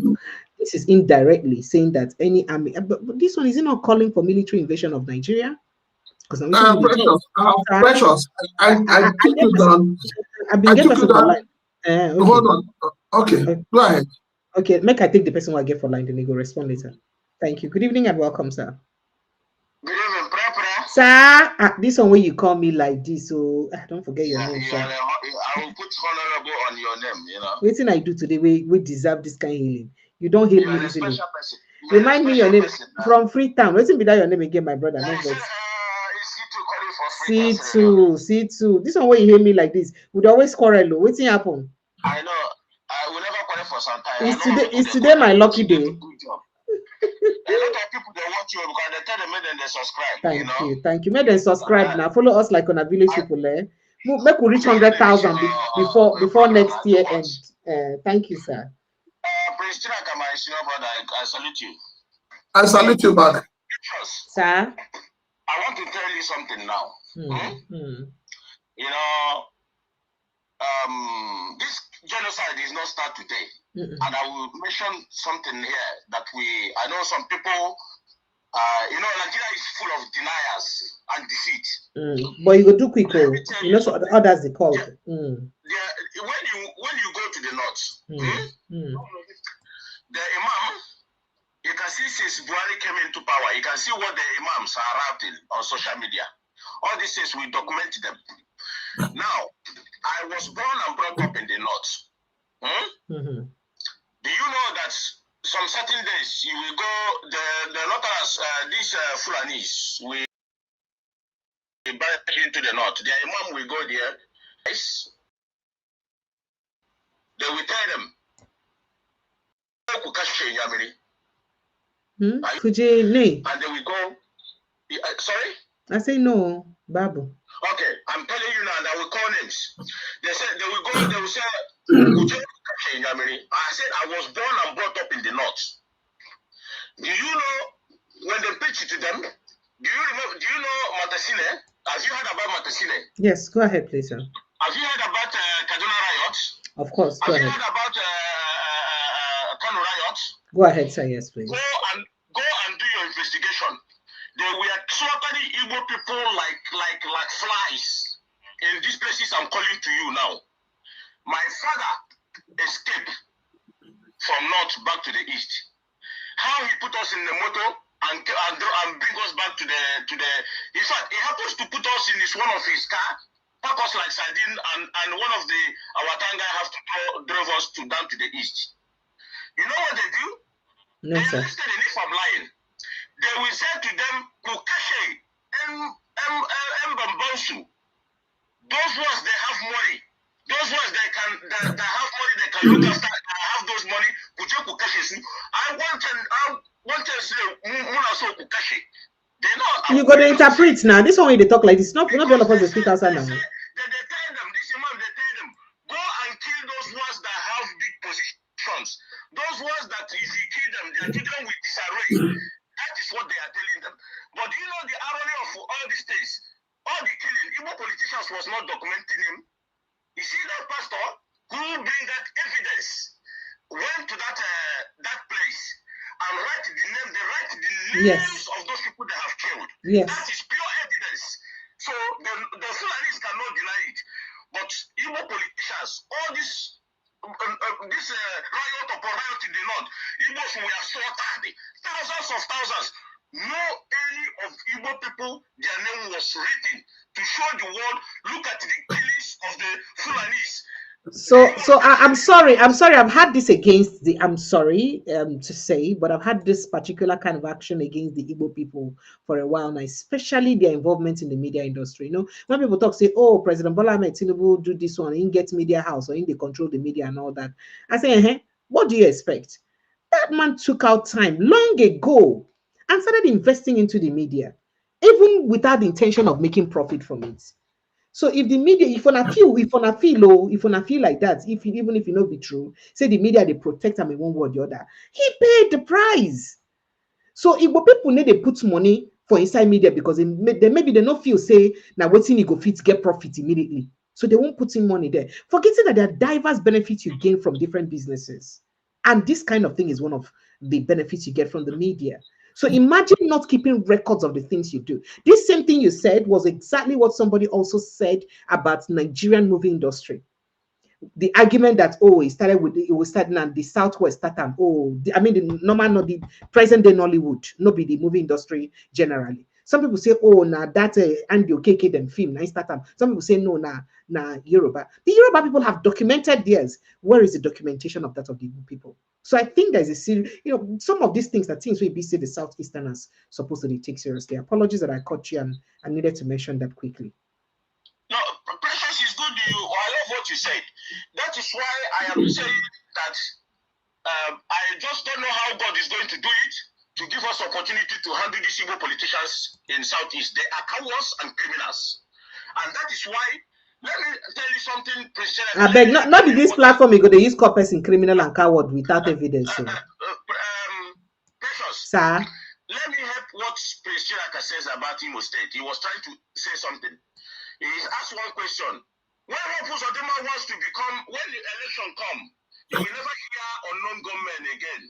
Okay? Everything will come. But after the election, you will hear unknown gunmen. Where is this unknown gunmen? Where did they come from? It's not quite too long ago. We were writing international community to come and investigate Ebubago and this notorious killers, Tiger Base in Imo State. Hope Uzodinma was abetting and helping this guy, called them to the Yahoo, to be committing atrocity in Imo State. When they fall out, the guy begin to call him. This guy were there, causing havoc in Imo State, so that they have where they eat people in Imo. I'm an Igbo man can't hide info. Any that hide info, my last, my never see the next 2 minutes. These guys, there were cannibals eating flesh, human body in Imo State. Harboring by Hope Uzodinma. Immediately they fall out. This guy begin to call him. It's not up to how many days the Terrorist military have captured him. So when we are him all this while, they know what they are doing. We have the list of the people that were building insecurity in the southeast. We know them, and they know themselves. Their name will be compiled and sent to the United States of America too. How they got? These people must be. You see, all the whole killings in the southeast in Imo State, all the whole purpose of them must to bear it. This is just the beginning of what Trump says. Imo State oil is coming. Ebubago must be investigated. Tiger Base must be investigated. We have had people that work there, what they told us. It's a horrible situation. So, therefore, anything you see, I said here, go and investigate it. You will see it's exactly what I tell you is what is happening. Trump has had enough of Nigeria. You see, I beg God. I beg God for Trump not to go back. Trump is a man. When he says what he's going to do it, the invasion of Nigeria is imminent. They let us know why they are crying. Where is the 400 list they give to them? They know that it's not bring American soldiers on the ground today.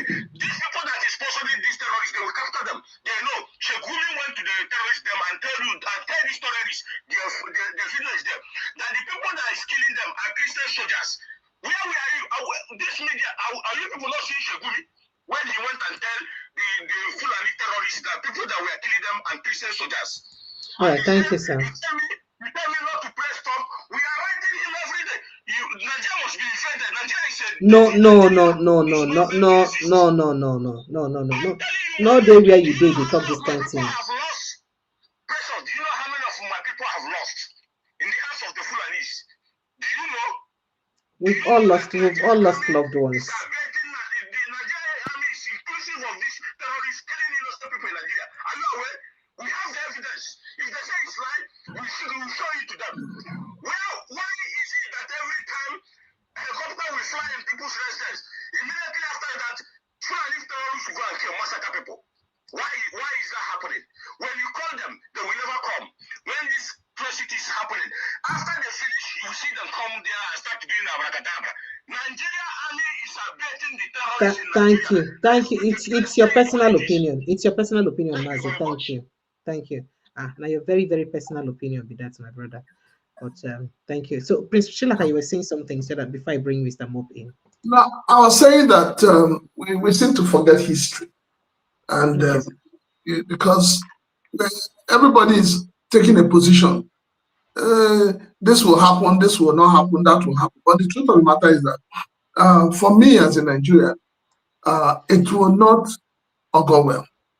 But I think there's an opportunity for our government to also realize that they owe the people a lot in terms of good governance. This is an opportunity for President Bola Ahmed Tinubu to look at his policies again and begin to ask questions. How have these policies helped the Nigerian people? Because as you see, whether we like it or not, already the country has been divided along serious religious lines. Seriously. And that is why I keep saying that the amalgamation of Nigeria in 1914, the independence of Nigeria in 1916, these are issues that we need to sit on a round table and discuss.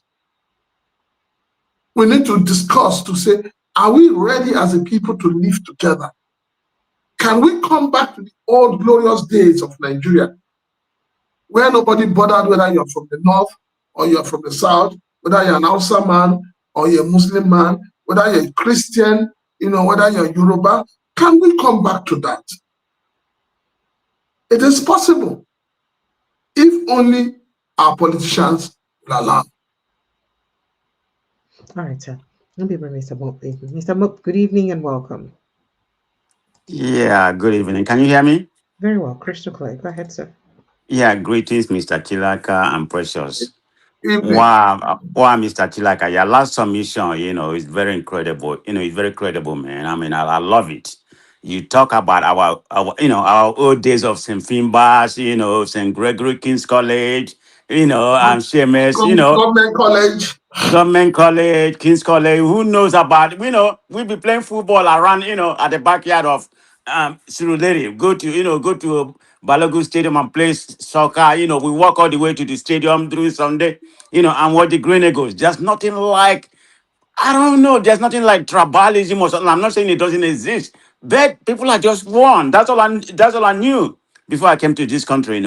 But having said that, that was a great submission. Yeah, the last one, just kind of bring me back to the, kind of bring me back to the memory of Nigeria. During my school day, man. Thank you very much. I appreciate you. You're welcome. S- So, having said that, Precious, we have been discussing about what's going on, particularly on the trajectory we're heading right now. So it's a serious matter. It's not about talk. Things have changed. So let's start with where we are as of today. Let's put it in context about the Christian and Muslim. Nigeria, you can say, in my own opinion, is probably like about 55. If I have to go with the breakdown I have, but if I'm wrong, don't Mr. Gilaka correct me. I will put Nigeria at 55% Christians, 45% Muslim. That's just my own assumption. But it cannot be the other way.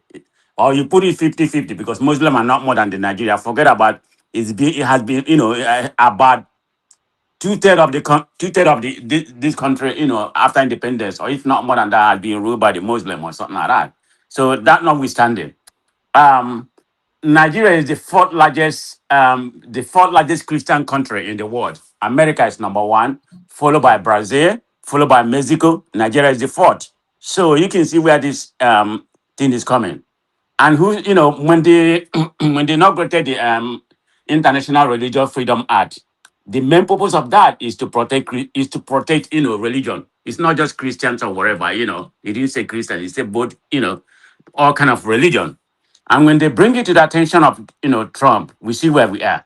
So as of today, like we know, Trump has threatened, has threatened cessation of U.S. aid, for potential military act because of the mass killing going on in Nigeria, and he has directed, or you probably know about it, he has directed his Department of Defense, now I think now it's called Department of War, to prepare for possible action in Nigeria. So what is Nigerian response? Some of them, in my own opinion, can be very, very lame. So the Nigerian government under Tinubu has rejected such a characteristics of genocide, claiming there's no targeting of Christians. It's on both sides.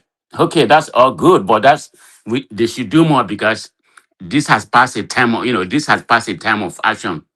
Let's call it what it is. If the ultimatum that was given to Nigeria is serious, whether military or dramatic, in my own opinion, I don't foresee him coming to Nigeria to fight us. I mean, because of the distance. It's about 6,000 to 5,000, mile away. But they have base somewhere in Cameroon and Djibouti and something like that. So maybe drone or something like that. But I don't foresee that. Um, are they trying to weaponize the situation? Yes. America don't just go anywhere without any kind of possible. Did you say something? Want me to go ahead? I didn't say anything. Go ahead, sir. Oh, okay. I'm sorry. I'm just running my mind. So, like I was saying, you know, America is trying to weaponize the situation. There's no doubt about that. They may use the Christian, persecution narrative, to do whatever they want to do. That's fact. I mean, we know wherever they have been, it's about American interests. But what is their own interest in Nigeria? That I don't know. Is it all only about the Christians? That what, in my own opinion, is not all about Christians. I mean, they may use that as a school. Are they coming for our 8 mineral or something like that? I don't know. The way I have seen Trump, since he's been in office, particularly this second time, I don't think he has much interest in Africa. Even when the Congo offered him the 8 mineral, he never really responded to them that much. And they have more earth mineral like gold and some of that is more than us. So he never really pursued, and that has been almost about 8 months. So Nigeria has to do something. Tinubu just responding, laymanly. That's not going to help us. They have to dialogue. They have to have a communication strategy, both home and away. To and they have to try to work probably to strengthen our internal security. Just talking about it is not gonna help. Tinubu has to do something. Maybe this on a flip side. I'm looking at it on a flip side. What might be a positive that part of it. Maybe it's time for Tinubu and the government to start acting, being proactive about it, and trying to see when to try to see what's actually happening and do something. But are they going to do it? I don't want to be pessimistic, knowing the antecedent of Nigerian government, or the so-called former since APC came in, and I will continue, call it every platform I go. I perceive Buhari as a silent genocider. He didn't study, but he amplified it. He's a silent genocider. We know what transpired during his time. So, and as of right now, is Tinubu in that regard? No, but he's not going to do anything. It's about next election. That's what actually happening. But Nigeria need to wake up, and try to minimize the situation, because what I have learned from Mr. Trump, which is my president right now, right? He doesn't just say something. Before he says something like that, he really mean it. And if you watch about the guy that he has designated as the guy, to monitor what's going on, Rally Moore, I heard him spoke on Fox News yesterday. I heard him spoke on Fox News last night. I mean, the guy wasn't missing word about the genocide. I'm telling you, and they have how they gather their statistics is no, Precious. I don't know where he gathered his statistics. Precious, let me quickly chip in this. I think go ahead, a lot of people are not getting the true picture of what is happening, and a lot of the politicians in Nigeria, they are living in a false paradise, so to say. We're all forgetting that sometime in 2020, I think October 31st, 2020, U.S.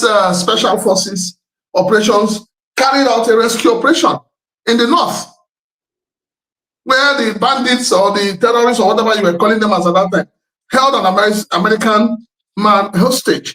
I think the guy's name is Philip Walton also. Yeah. And they came in and took their man and left. The Nigerian military did not participate in that operation. They didn't even know until after the operation had been successful.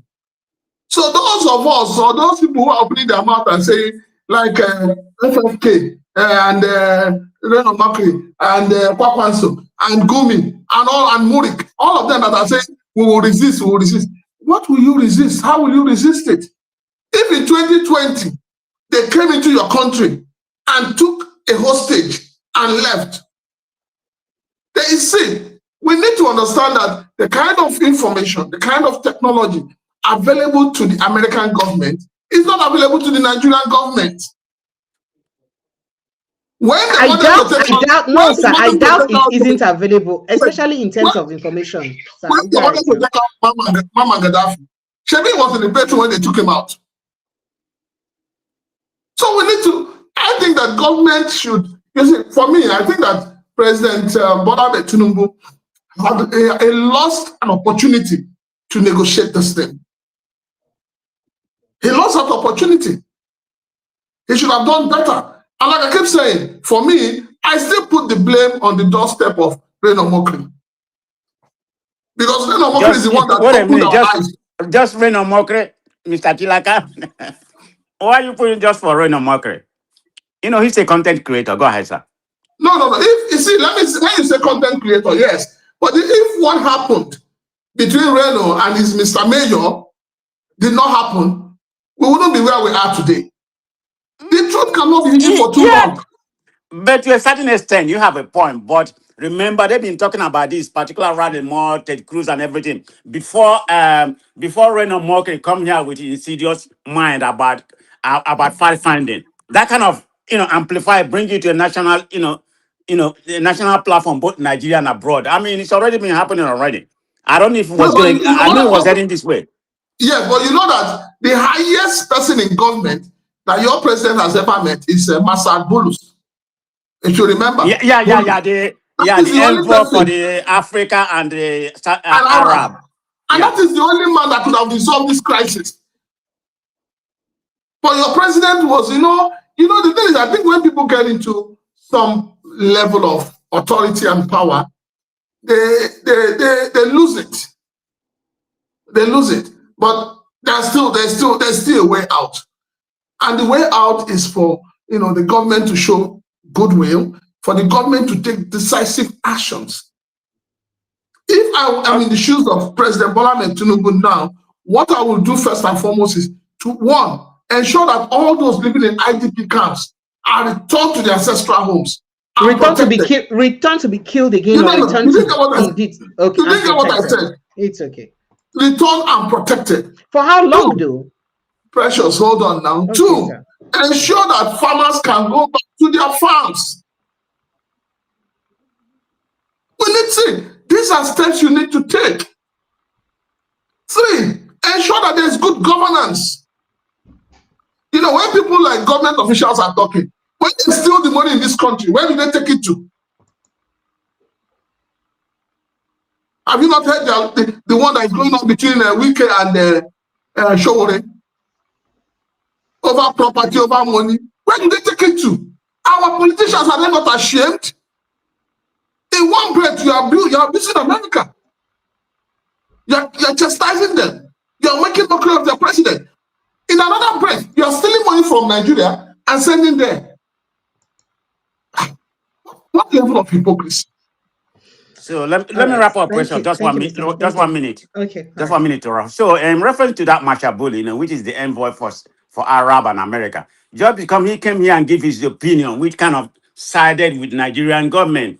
America doesn't really, because he is the envoy representing them, they don't really take whatever he say, they will take it with great assault from their opinion. That's exactly what happened, because he reported to Donald Trump about a week ago or something like that, saying that there's no genocide, going on in Nigeria. This is his own word. And he said that there's more Muslims being killed. So that was the mouthpiece of Tinubu that he was. Of course, he's a Muslim. So I don't know if he's coming from that sentiment. But anyway, yeah, that's what he said.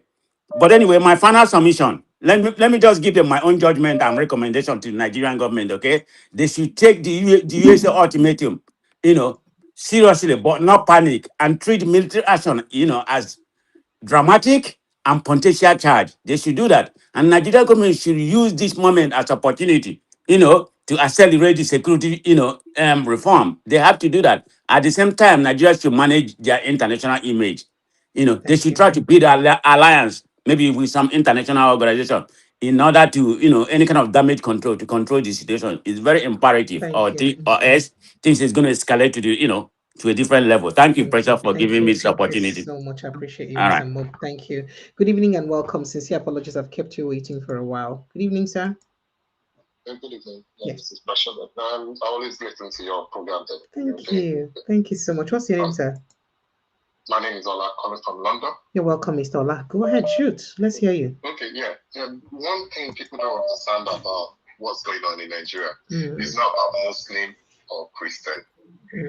When the other president was there, all those things going on, America is not able to eyes on Nigeria or Britain. But when the President Tinubu comes to the line, it diverts Nigeria to France, which Britain and America own Nigeria. They are taking resources from Nigeria because Nigeria is not a sovereign country. It's owned by Britain and America.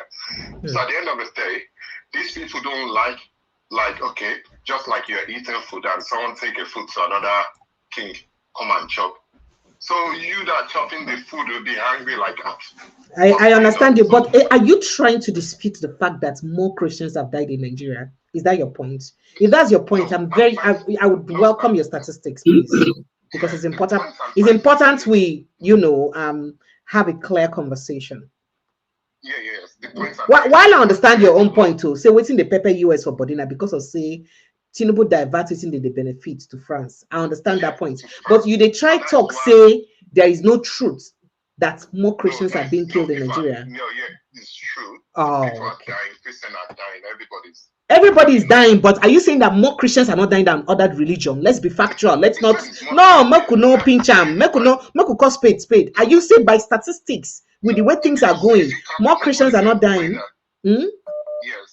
Excuse me. Let me explain that. Okay, please. Prove the number that is a Christian dying more than Muslim. I think you're very unfair. I'm sorry to say, sir. I'm sorry. No. I won't let you land. You know why I'm saying this? I played a video yesterday. If you watched my show yesterday. No, it's not about that. We're talking about people being killed by terrorists.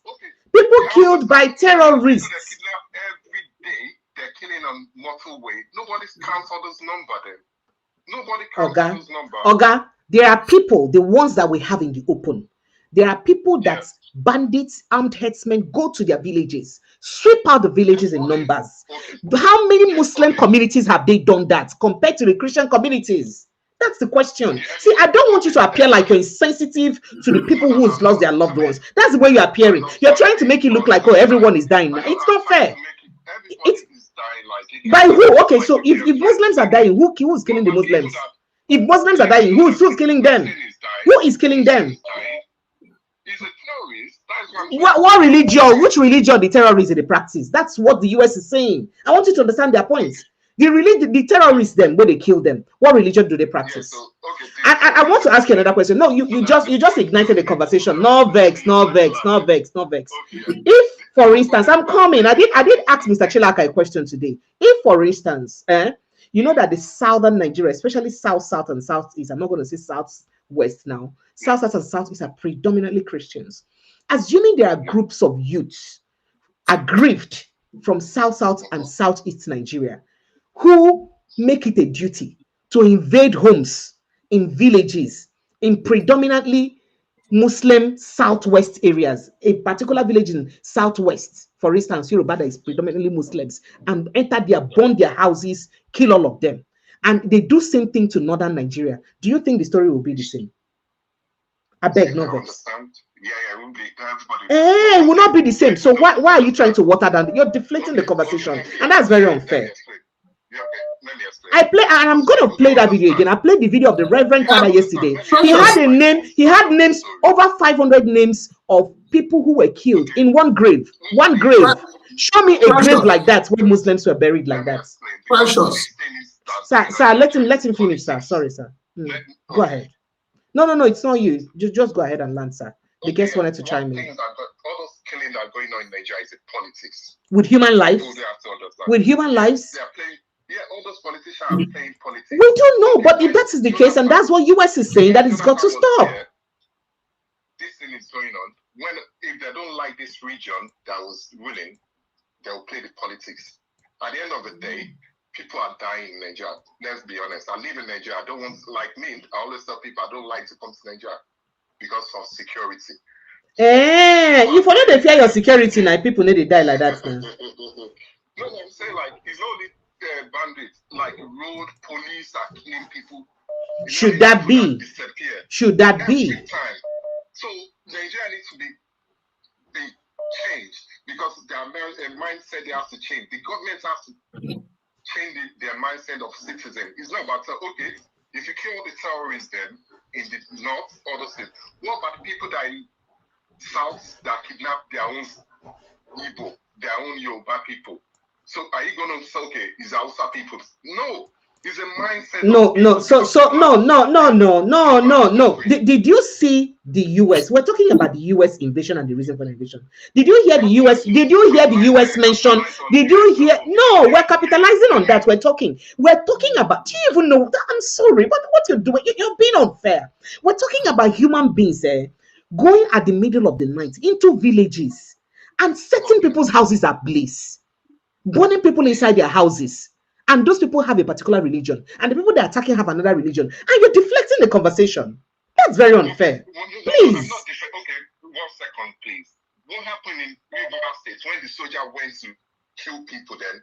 You see, so nobody complained about those ones. Precious. The Prince Francis, sorry, no vex, you go talk. Okay, how many times? I'm coming. How many times? That's it. That one. No, Oga, no, I will not let you. In Jesus' name, I will not let you. I will not let you. I will not let you. You know why I will not let you? Now, let me tell you this. We have had tens of attacks. I don't want to say tens of hundreds of attacks in Christian communities by armed Islamic militias, people who go by the religion Islam. These ones you're talking about now, these instances you're giving, are they in the same number with these other ones we're talking about? Come on, why are you doing this? Why are you doing this? It's not fair. Do you know that people in Benue State today can barely go to their farms? People whose occupation is predominantly farming because of fear of their life. Why? Because according to them, an armed headsman might just see you in farm, bring in cow to graze, tell them no graze, no problem, they kill you. Why are you doing this? Should it happen?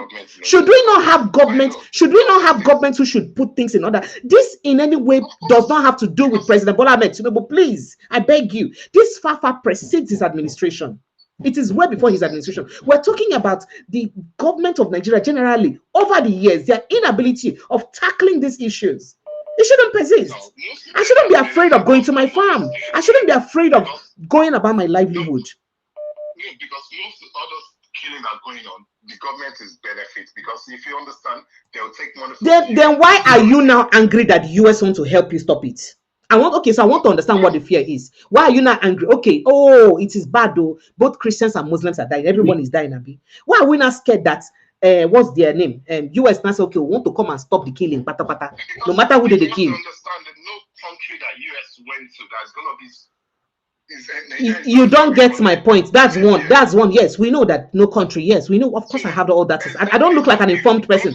Calm down, sir. The same US has given a deadline or an information. This is time for you to act. Do this quick so that we don't do this. Should the Nigerian government be bothered about US invasion, or they should be more worried about taking decisive actions to make sure there is no more news of such deaths? Yeah, because one thing you have to understand, Nigerian governments are not here. They don't even care about citizens. Okay, so we should just hold on. So in your opinion, we should just continue with their I don't care attitude. We should just continue like that. Instead of us. The only way I can special Nigeria needs to wake up. They should stand up for their rights. So who will stand up now? Who will stand up the stand up? You don't want to do it. How would they stand up now? How would they stand up to face people with arms that they don't have arms? You come out to protest. The same government through the security agencies will gun you down or perhaps tear gas you and injure you. So how do they stand up? Please tell me. Explain to me. Okay, you already said the word. You said the same government. What else has happened? Is America complain? No. People complain in the parliaments in London. So how do you want people to stand up now, since the same government will not let you protest in peace? How do you want them to stand up? How? No, give us example. Let's know. Because they cannot carry pure water sachet to follow people with guns, Nabi, with the bandits. No, because the only people that care about Nigeria a lot, we the Western one, because we take the responsibility of Nigeria too much. So that is why we always complain about Nigeria. If you say people that are calling on your shoulder, people that are in abroad, because we are the one that are taking the pressure. You think let me blow your mind there. Let me blow your mind. You think you people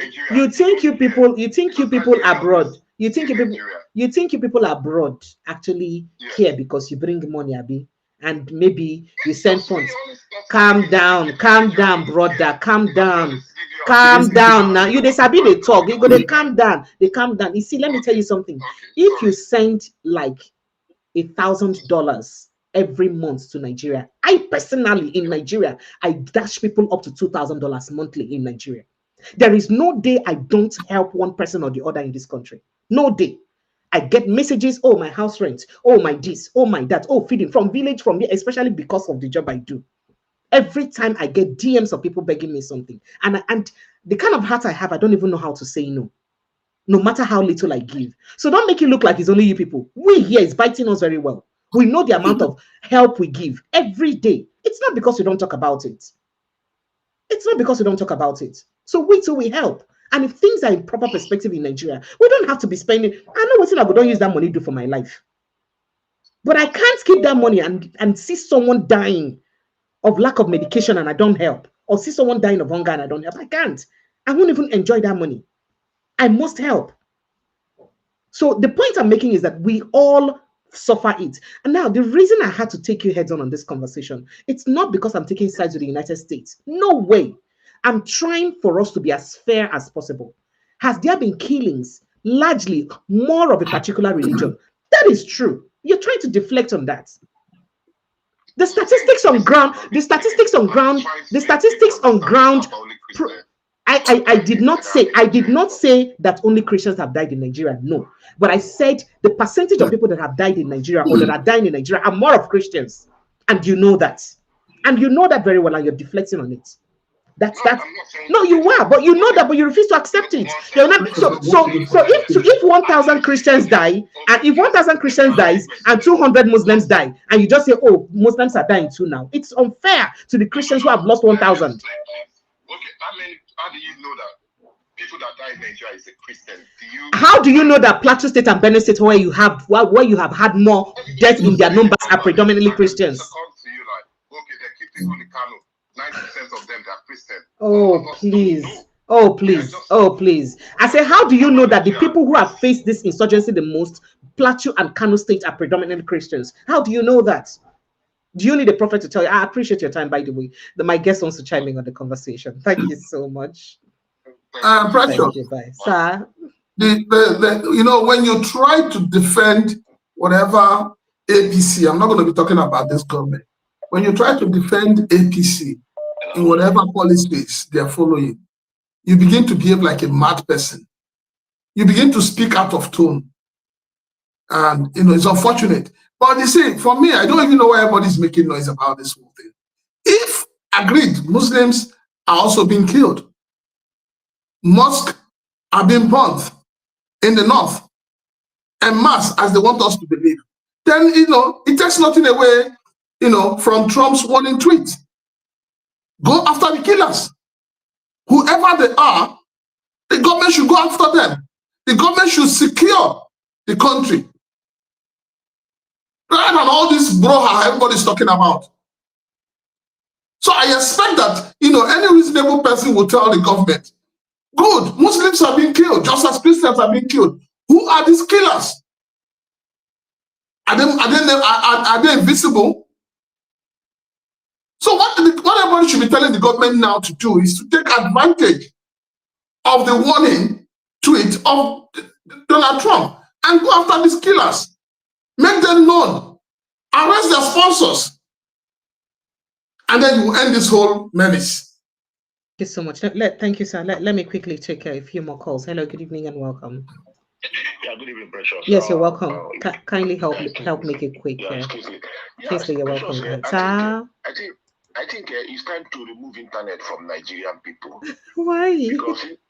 Because internet is beginning to I think it's now a distraction, because it took Nigerian government 9 years or 10 years to take this type of action that Trump tweeted, and everybody is now running around. You see, the poor masses are happy that they found the remedy, or the help is there. But the elites, the so-called elites, are the one pushing propaganda that Nigeria, these people want to come and take our resources. They want to do this one. The resources of Nigeria, how many people in Nigeria, poor people in Nigeria have benefited from our resources? Petrol, how much is petrol? Our good is. I don't even know what crude oil looks like. You know, so but from the tweet, I've been following the news of with everything that Trump is pushing and his people. I noticed that Trump wanted to pick just particular people he wanted to deal with, not because they want to stop the supply, because and these people are gaining ground, and they know that there's people that are protecting these people, that are people that are pushing them. That people are giving them all this leverage to do all what they are doing. And you see, they mentioned Sharia. And for the past few weeks, we saw what Sharia have done. They now push Sharia, even in Abuja, Gwagwalada, they took somebody's shop that has nothing to do with. We know about all that. We know about all that. Understand? Yes. So I think that the American government know a particular people they want to pick up. Last time they reported Gumi from Saudi Arabia. Are you telling me that Trump and Prince, Saudi Prince is in good terms? Are you telling me that they never told Trump about all this, about that man? So all these things, they are talking resources. What about people dying? Nobody's talking about anybody dying. Is the resources more better than people's life? Not even one life. Yakawale, 200 people in one night.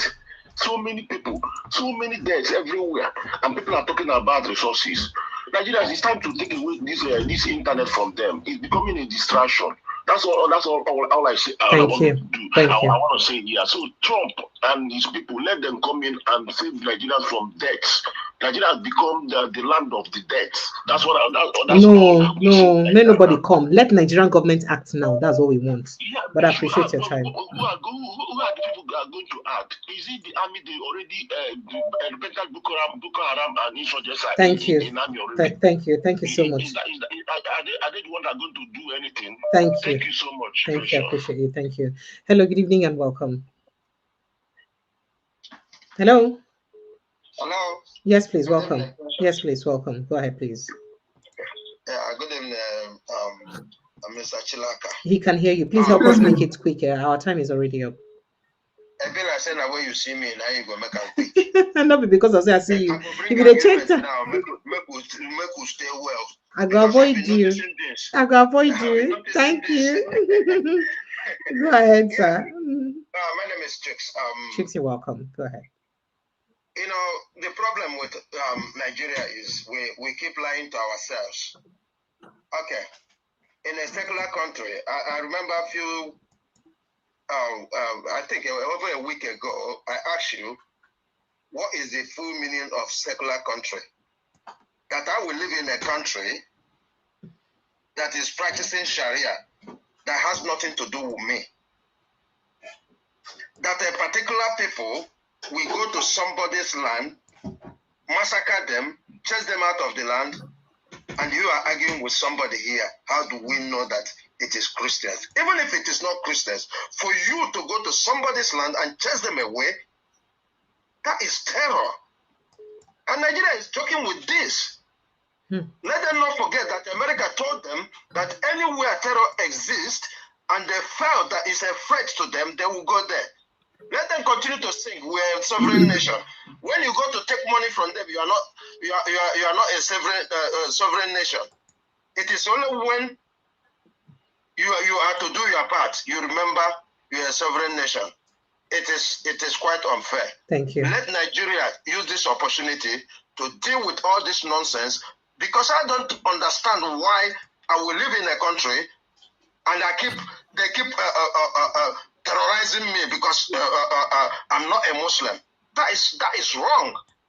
We need to use this opportunity, speak out, and those are supposed to speak out.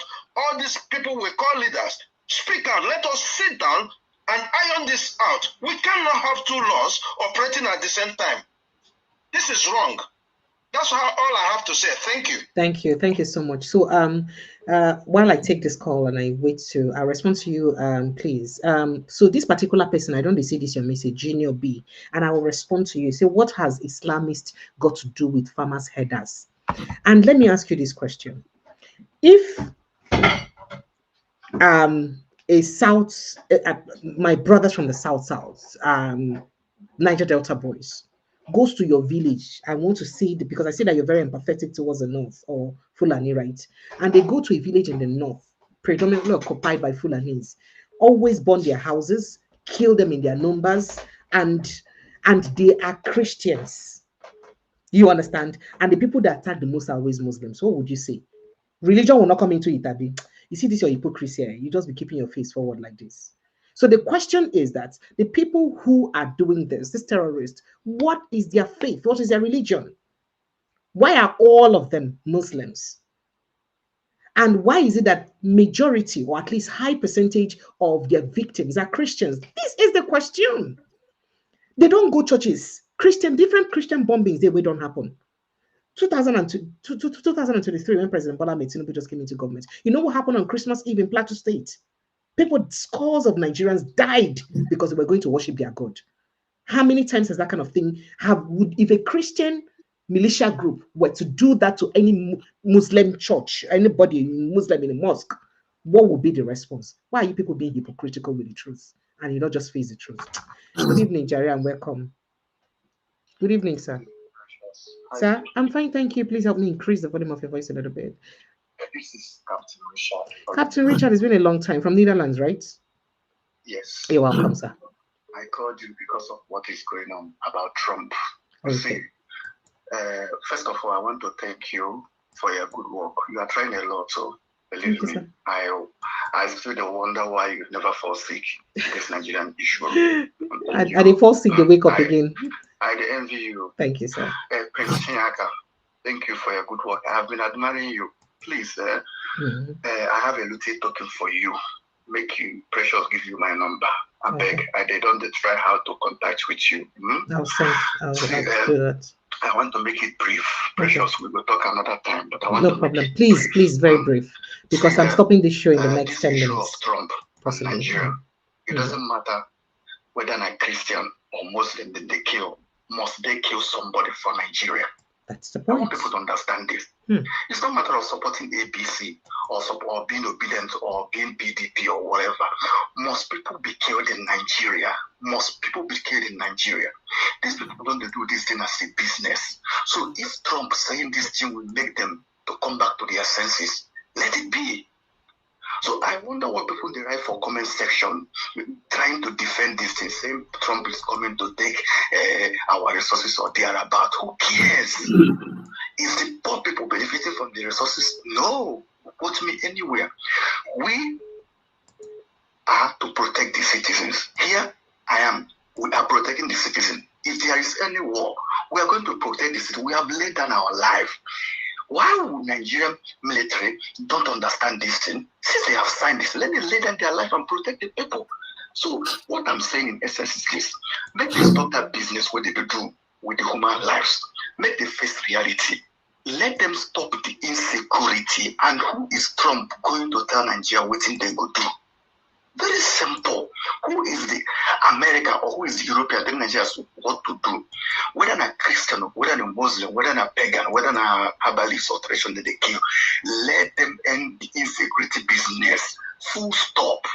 Now, what I want to tell you this night. Thank you so much. Thank you so much. The way you called it, I took emphasis to you calling it business. So a transaction. Yes, of course. It's a business. Let them stop Thank you so much, sir. Good night. It's not a matter of APC or Thank you. or PDP, but Thank let them you. stop the business. Full stop. Thank you. And the Trump will not have anything to say. Thank you, sir. Thank you. He's coming to take the resources. Let them stop the business. Full stop. Thank you so much. I appreciate you. Thank you so much. Hello, good evening and welcome. Thank you so much. Thank you so much. And the way you called. Please help me turn off the volume of our radio set. Your listening device, rather. Good evening. Sir? Hi, Precious. Hello, sir. Jack from Jack. How are you? I'm fine, thank you. Welcome, sir. Okay. Thank you for the job that you're doing. Thank you, sir. Say hi to Mr. Chilaka. I appreciate you guys. Precious, the problem here is this. You see, I hate people that live in denial. Nigerians are living in denial. So that's saying now that Trump want to come, America want to come and take the resources of Nigeria. These resources, who is enjoying it for many years now? These Nigerian resources. Is it not the people, the political class? Is it not the politicians, the president and his stooges? Are they not the one enjoying this? So what do we care? We ordinary people, we don't care about our resources. What we care is about our lives. If Trump America will not come, I support them 100%. Let them come and play these people. We can't just be playing politics with human lives. More than 200 people, 250 people died in the Benue State the other time. Mass burials everywhere. In Plateau State. And Nigerians not feeling this. I don't know. Politicians are not human beings at all. I heard they're playing politics with this shit with human lives. And we are talking, oh no, they're coming to do this. Give them, look, let me tell you something. I'm sorry to say. Give Nigerian government 100 years. They will not tackle this insecurity that's going on. Give them 100 years. If America did not come, they can't do nothing. Bet me. I can bet with my life. Give Nigerian government 100 years. They will not do nothing. Forget about it. They don't care about the lives of ordinary citizens. Nigerian, they don't have these feelings. They don't have it. They have no conscience. These are wicked people. They have sold their consciences. They don't have no conscience anymore. Thank you, sir. These are wicked people. Thank you. Thank you so very much. much. Thank you so much, sir. I appreciate you. Prince Francis Chilaka, let me let you have your passing I shots. think we're rather too forgetful in this country. I remember, I think it was in 2000 or so, when T.Y. Danjuma, if you recall, complained about this genocide during Buhari's regime. He complained about it seriously. And after that, there has been several calls that people should protect themselves. So I find it very intriguing that suddenly the entire political class, the bourgeois, everybody's now saying, no, America is coming for the resources of Nigeria. So the resources of Nigeria is more important than the lives of Nigerians that have been lost on a daily basis. That is what it shows. So it shows you that, you know, in all of this, the government does not even still care about the people. Because what they are looking at is protecting what they are benefiting, not protecting the Nigerian people. And that is why it hurts me as well. The likes of Fani Kayode, the likes of Mokri, the likes of Anonuga, the likes of all those who have been talking, criticizing this comment, none of them have talked about the lives that have been lost. Rather, everybody's talking about, you know, coming to take the resources of Nigeria. The same resources. And Prince Francis Chilaka, as this is happening, there are still more attacks going on. In fact, just this week, a pastor in America was kidnapped and killed. It's still happening. That's what I'm saying. They're not talking about people that are being killed or being kidnapped. People are rather talking about resources. It shows you the level of depravity we have in this country. It shows you the level of wickedness. It shows you the level of cluelessness. And it has suddenly, Kwapanso is now wearing Agbada, or is now wearing what do you call it? This Yoruba attire. Suddenly, he has become a Yoruba man. You see, the problem we have in this country is that everybody is now beginning to take side. Oh, because we have this mindset, because the president is a Yoruba man, we must protect. And that was what your caller was trying to do. He was trying to tell you nothing is happening. But we forget that lives are involved. Except we're saying that Nigerians' lives don't matter anymore. Then we can do whatever we want to do. Thank you. Thank you so much, sir. And I'd like to say thank you. Thank you to everyone who's been part of the show. Please, not gonna go follow Prince Francis Chilaka now. See, I'm at Prince Chilaka TV. Follow him like your village people aggressively. In fact, follow him for no reason. And for here to, I beg, just follow. If this is your first time here, you are welcome. But follow us for no reason, aggressively. March down. Follow us. We also across all social media platforms at Precious Enyi TV on YouTube, on Twitter. Precious Enyi TV on YouTube, here, Precious Enyi TV, Facebook, TikTok, and across all the platforms. So just go and follow us for no reason at all, and aggressively at that. We do this every evening. So tomorrow evening, I'll be having former DSS boss join us. Let's look at the implication of all of this to Nigeria. So the time will be 6 p.m. tomorrow. It promises to be an explosive conversation. So we'll look at the security implication of all of these threats and what government supposed fit to do now to make sure, say, they put things in order, which is what we want to see. We want to see results. Good may anybody did die at all. So we do hope that by that tomorrow we have Ambassador Macri join us and we'll have a very interesting conversation. And then the day after tomorrow, we would have Mr. Frank join us. Now, interestingly, Barrister Frank was one of those, is one of those rather Benue State citizens or indigenes or Benue State Christians that actually wrote to the US government about this. So we will get them for the house because we follow for those we write the matter. So we will call and make we explain to them, make it tell us waiting wait time feel now with the thing where they write don't work and waiting. I ain't to say the thing we even use benefits them. That'll be Tuesday evening by 6 p.m. So you want to keep your time locked 6 p.m. Monday, Tuesday for me. Wednesday too, I'll let you in on the guests we have. But at the meantime, I'd like to say a very big thank you to everyone. If this is your first time here, remember to click that subscription button, like, share, follow us across the social media platforms. And God bless you as you do so. Prince Francis Chilaka, thank you once more for being such an amazing guest. And thank you for always showing up every time I call you. I say your reward now from Earth, you go to chop up. Prince Francis Chilaka, I don't chop suya, you not tell me, Abi. Which suya? You not chop the suya. Which suya? I deliver to you. Oh, is that the suya? Hey, Prince Francis Chilaka, why are you sounding like this now? Is that the suya? You not chop am, you chop abi, you no chop. When you promote that suya as if you better pass suya wey they sell for Nigeria. No, now the problem, the promotion, because now the suya now for people wait for their abroad because they need to see suya like that chop. So okay, the suya, it was okay. It was okay, no problem. Nigerians wait for abroad. It was okay. It was okay. The suya was manageable. Ah, you can manage. Yes, now. Nigeria will they sell now. So I know they do anything when not in Nigeria again. So not be African, not be African get them. I don't know. Now not in Nigeria get them. Hey, but it was okay. It was a good suya. It was a good suya.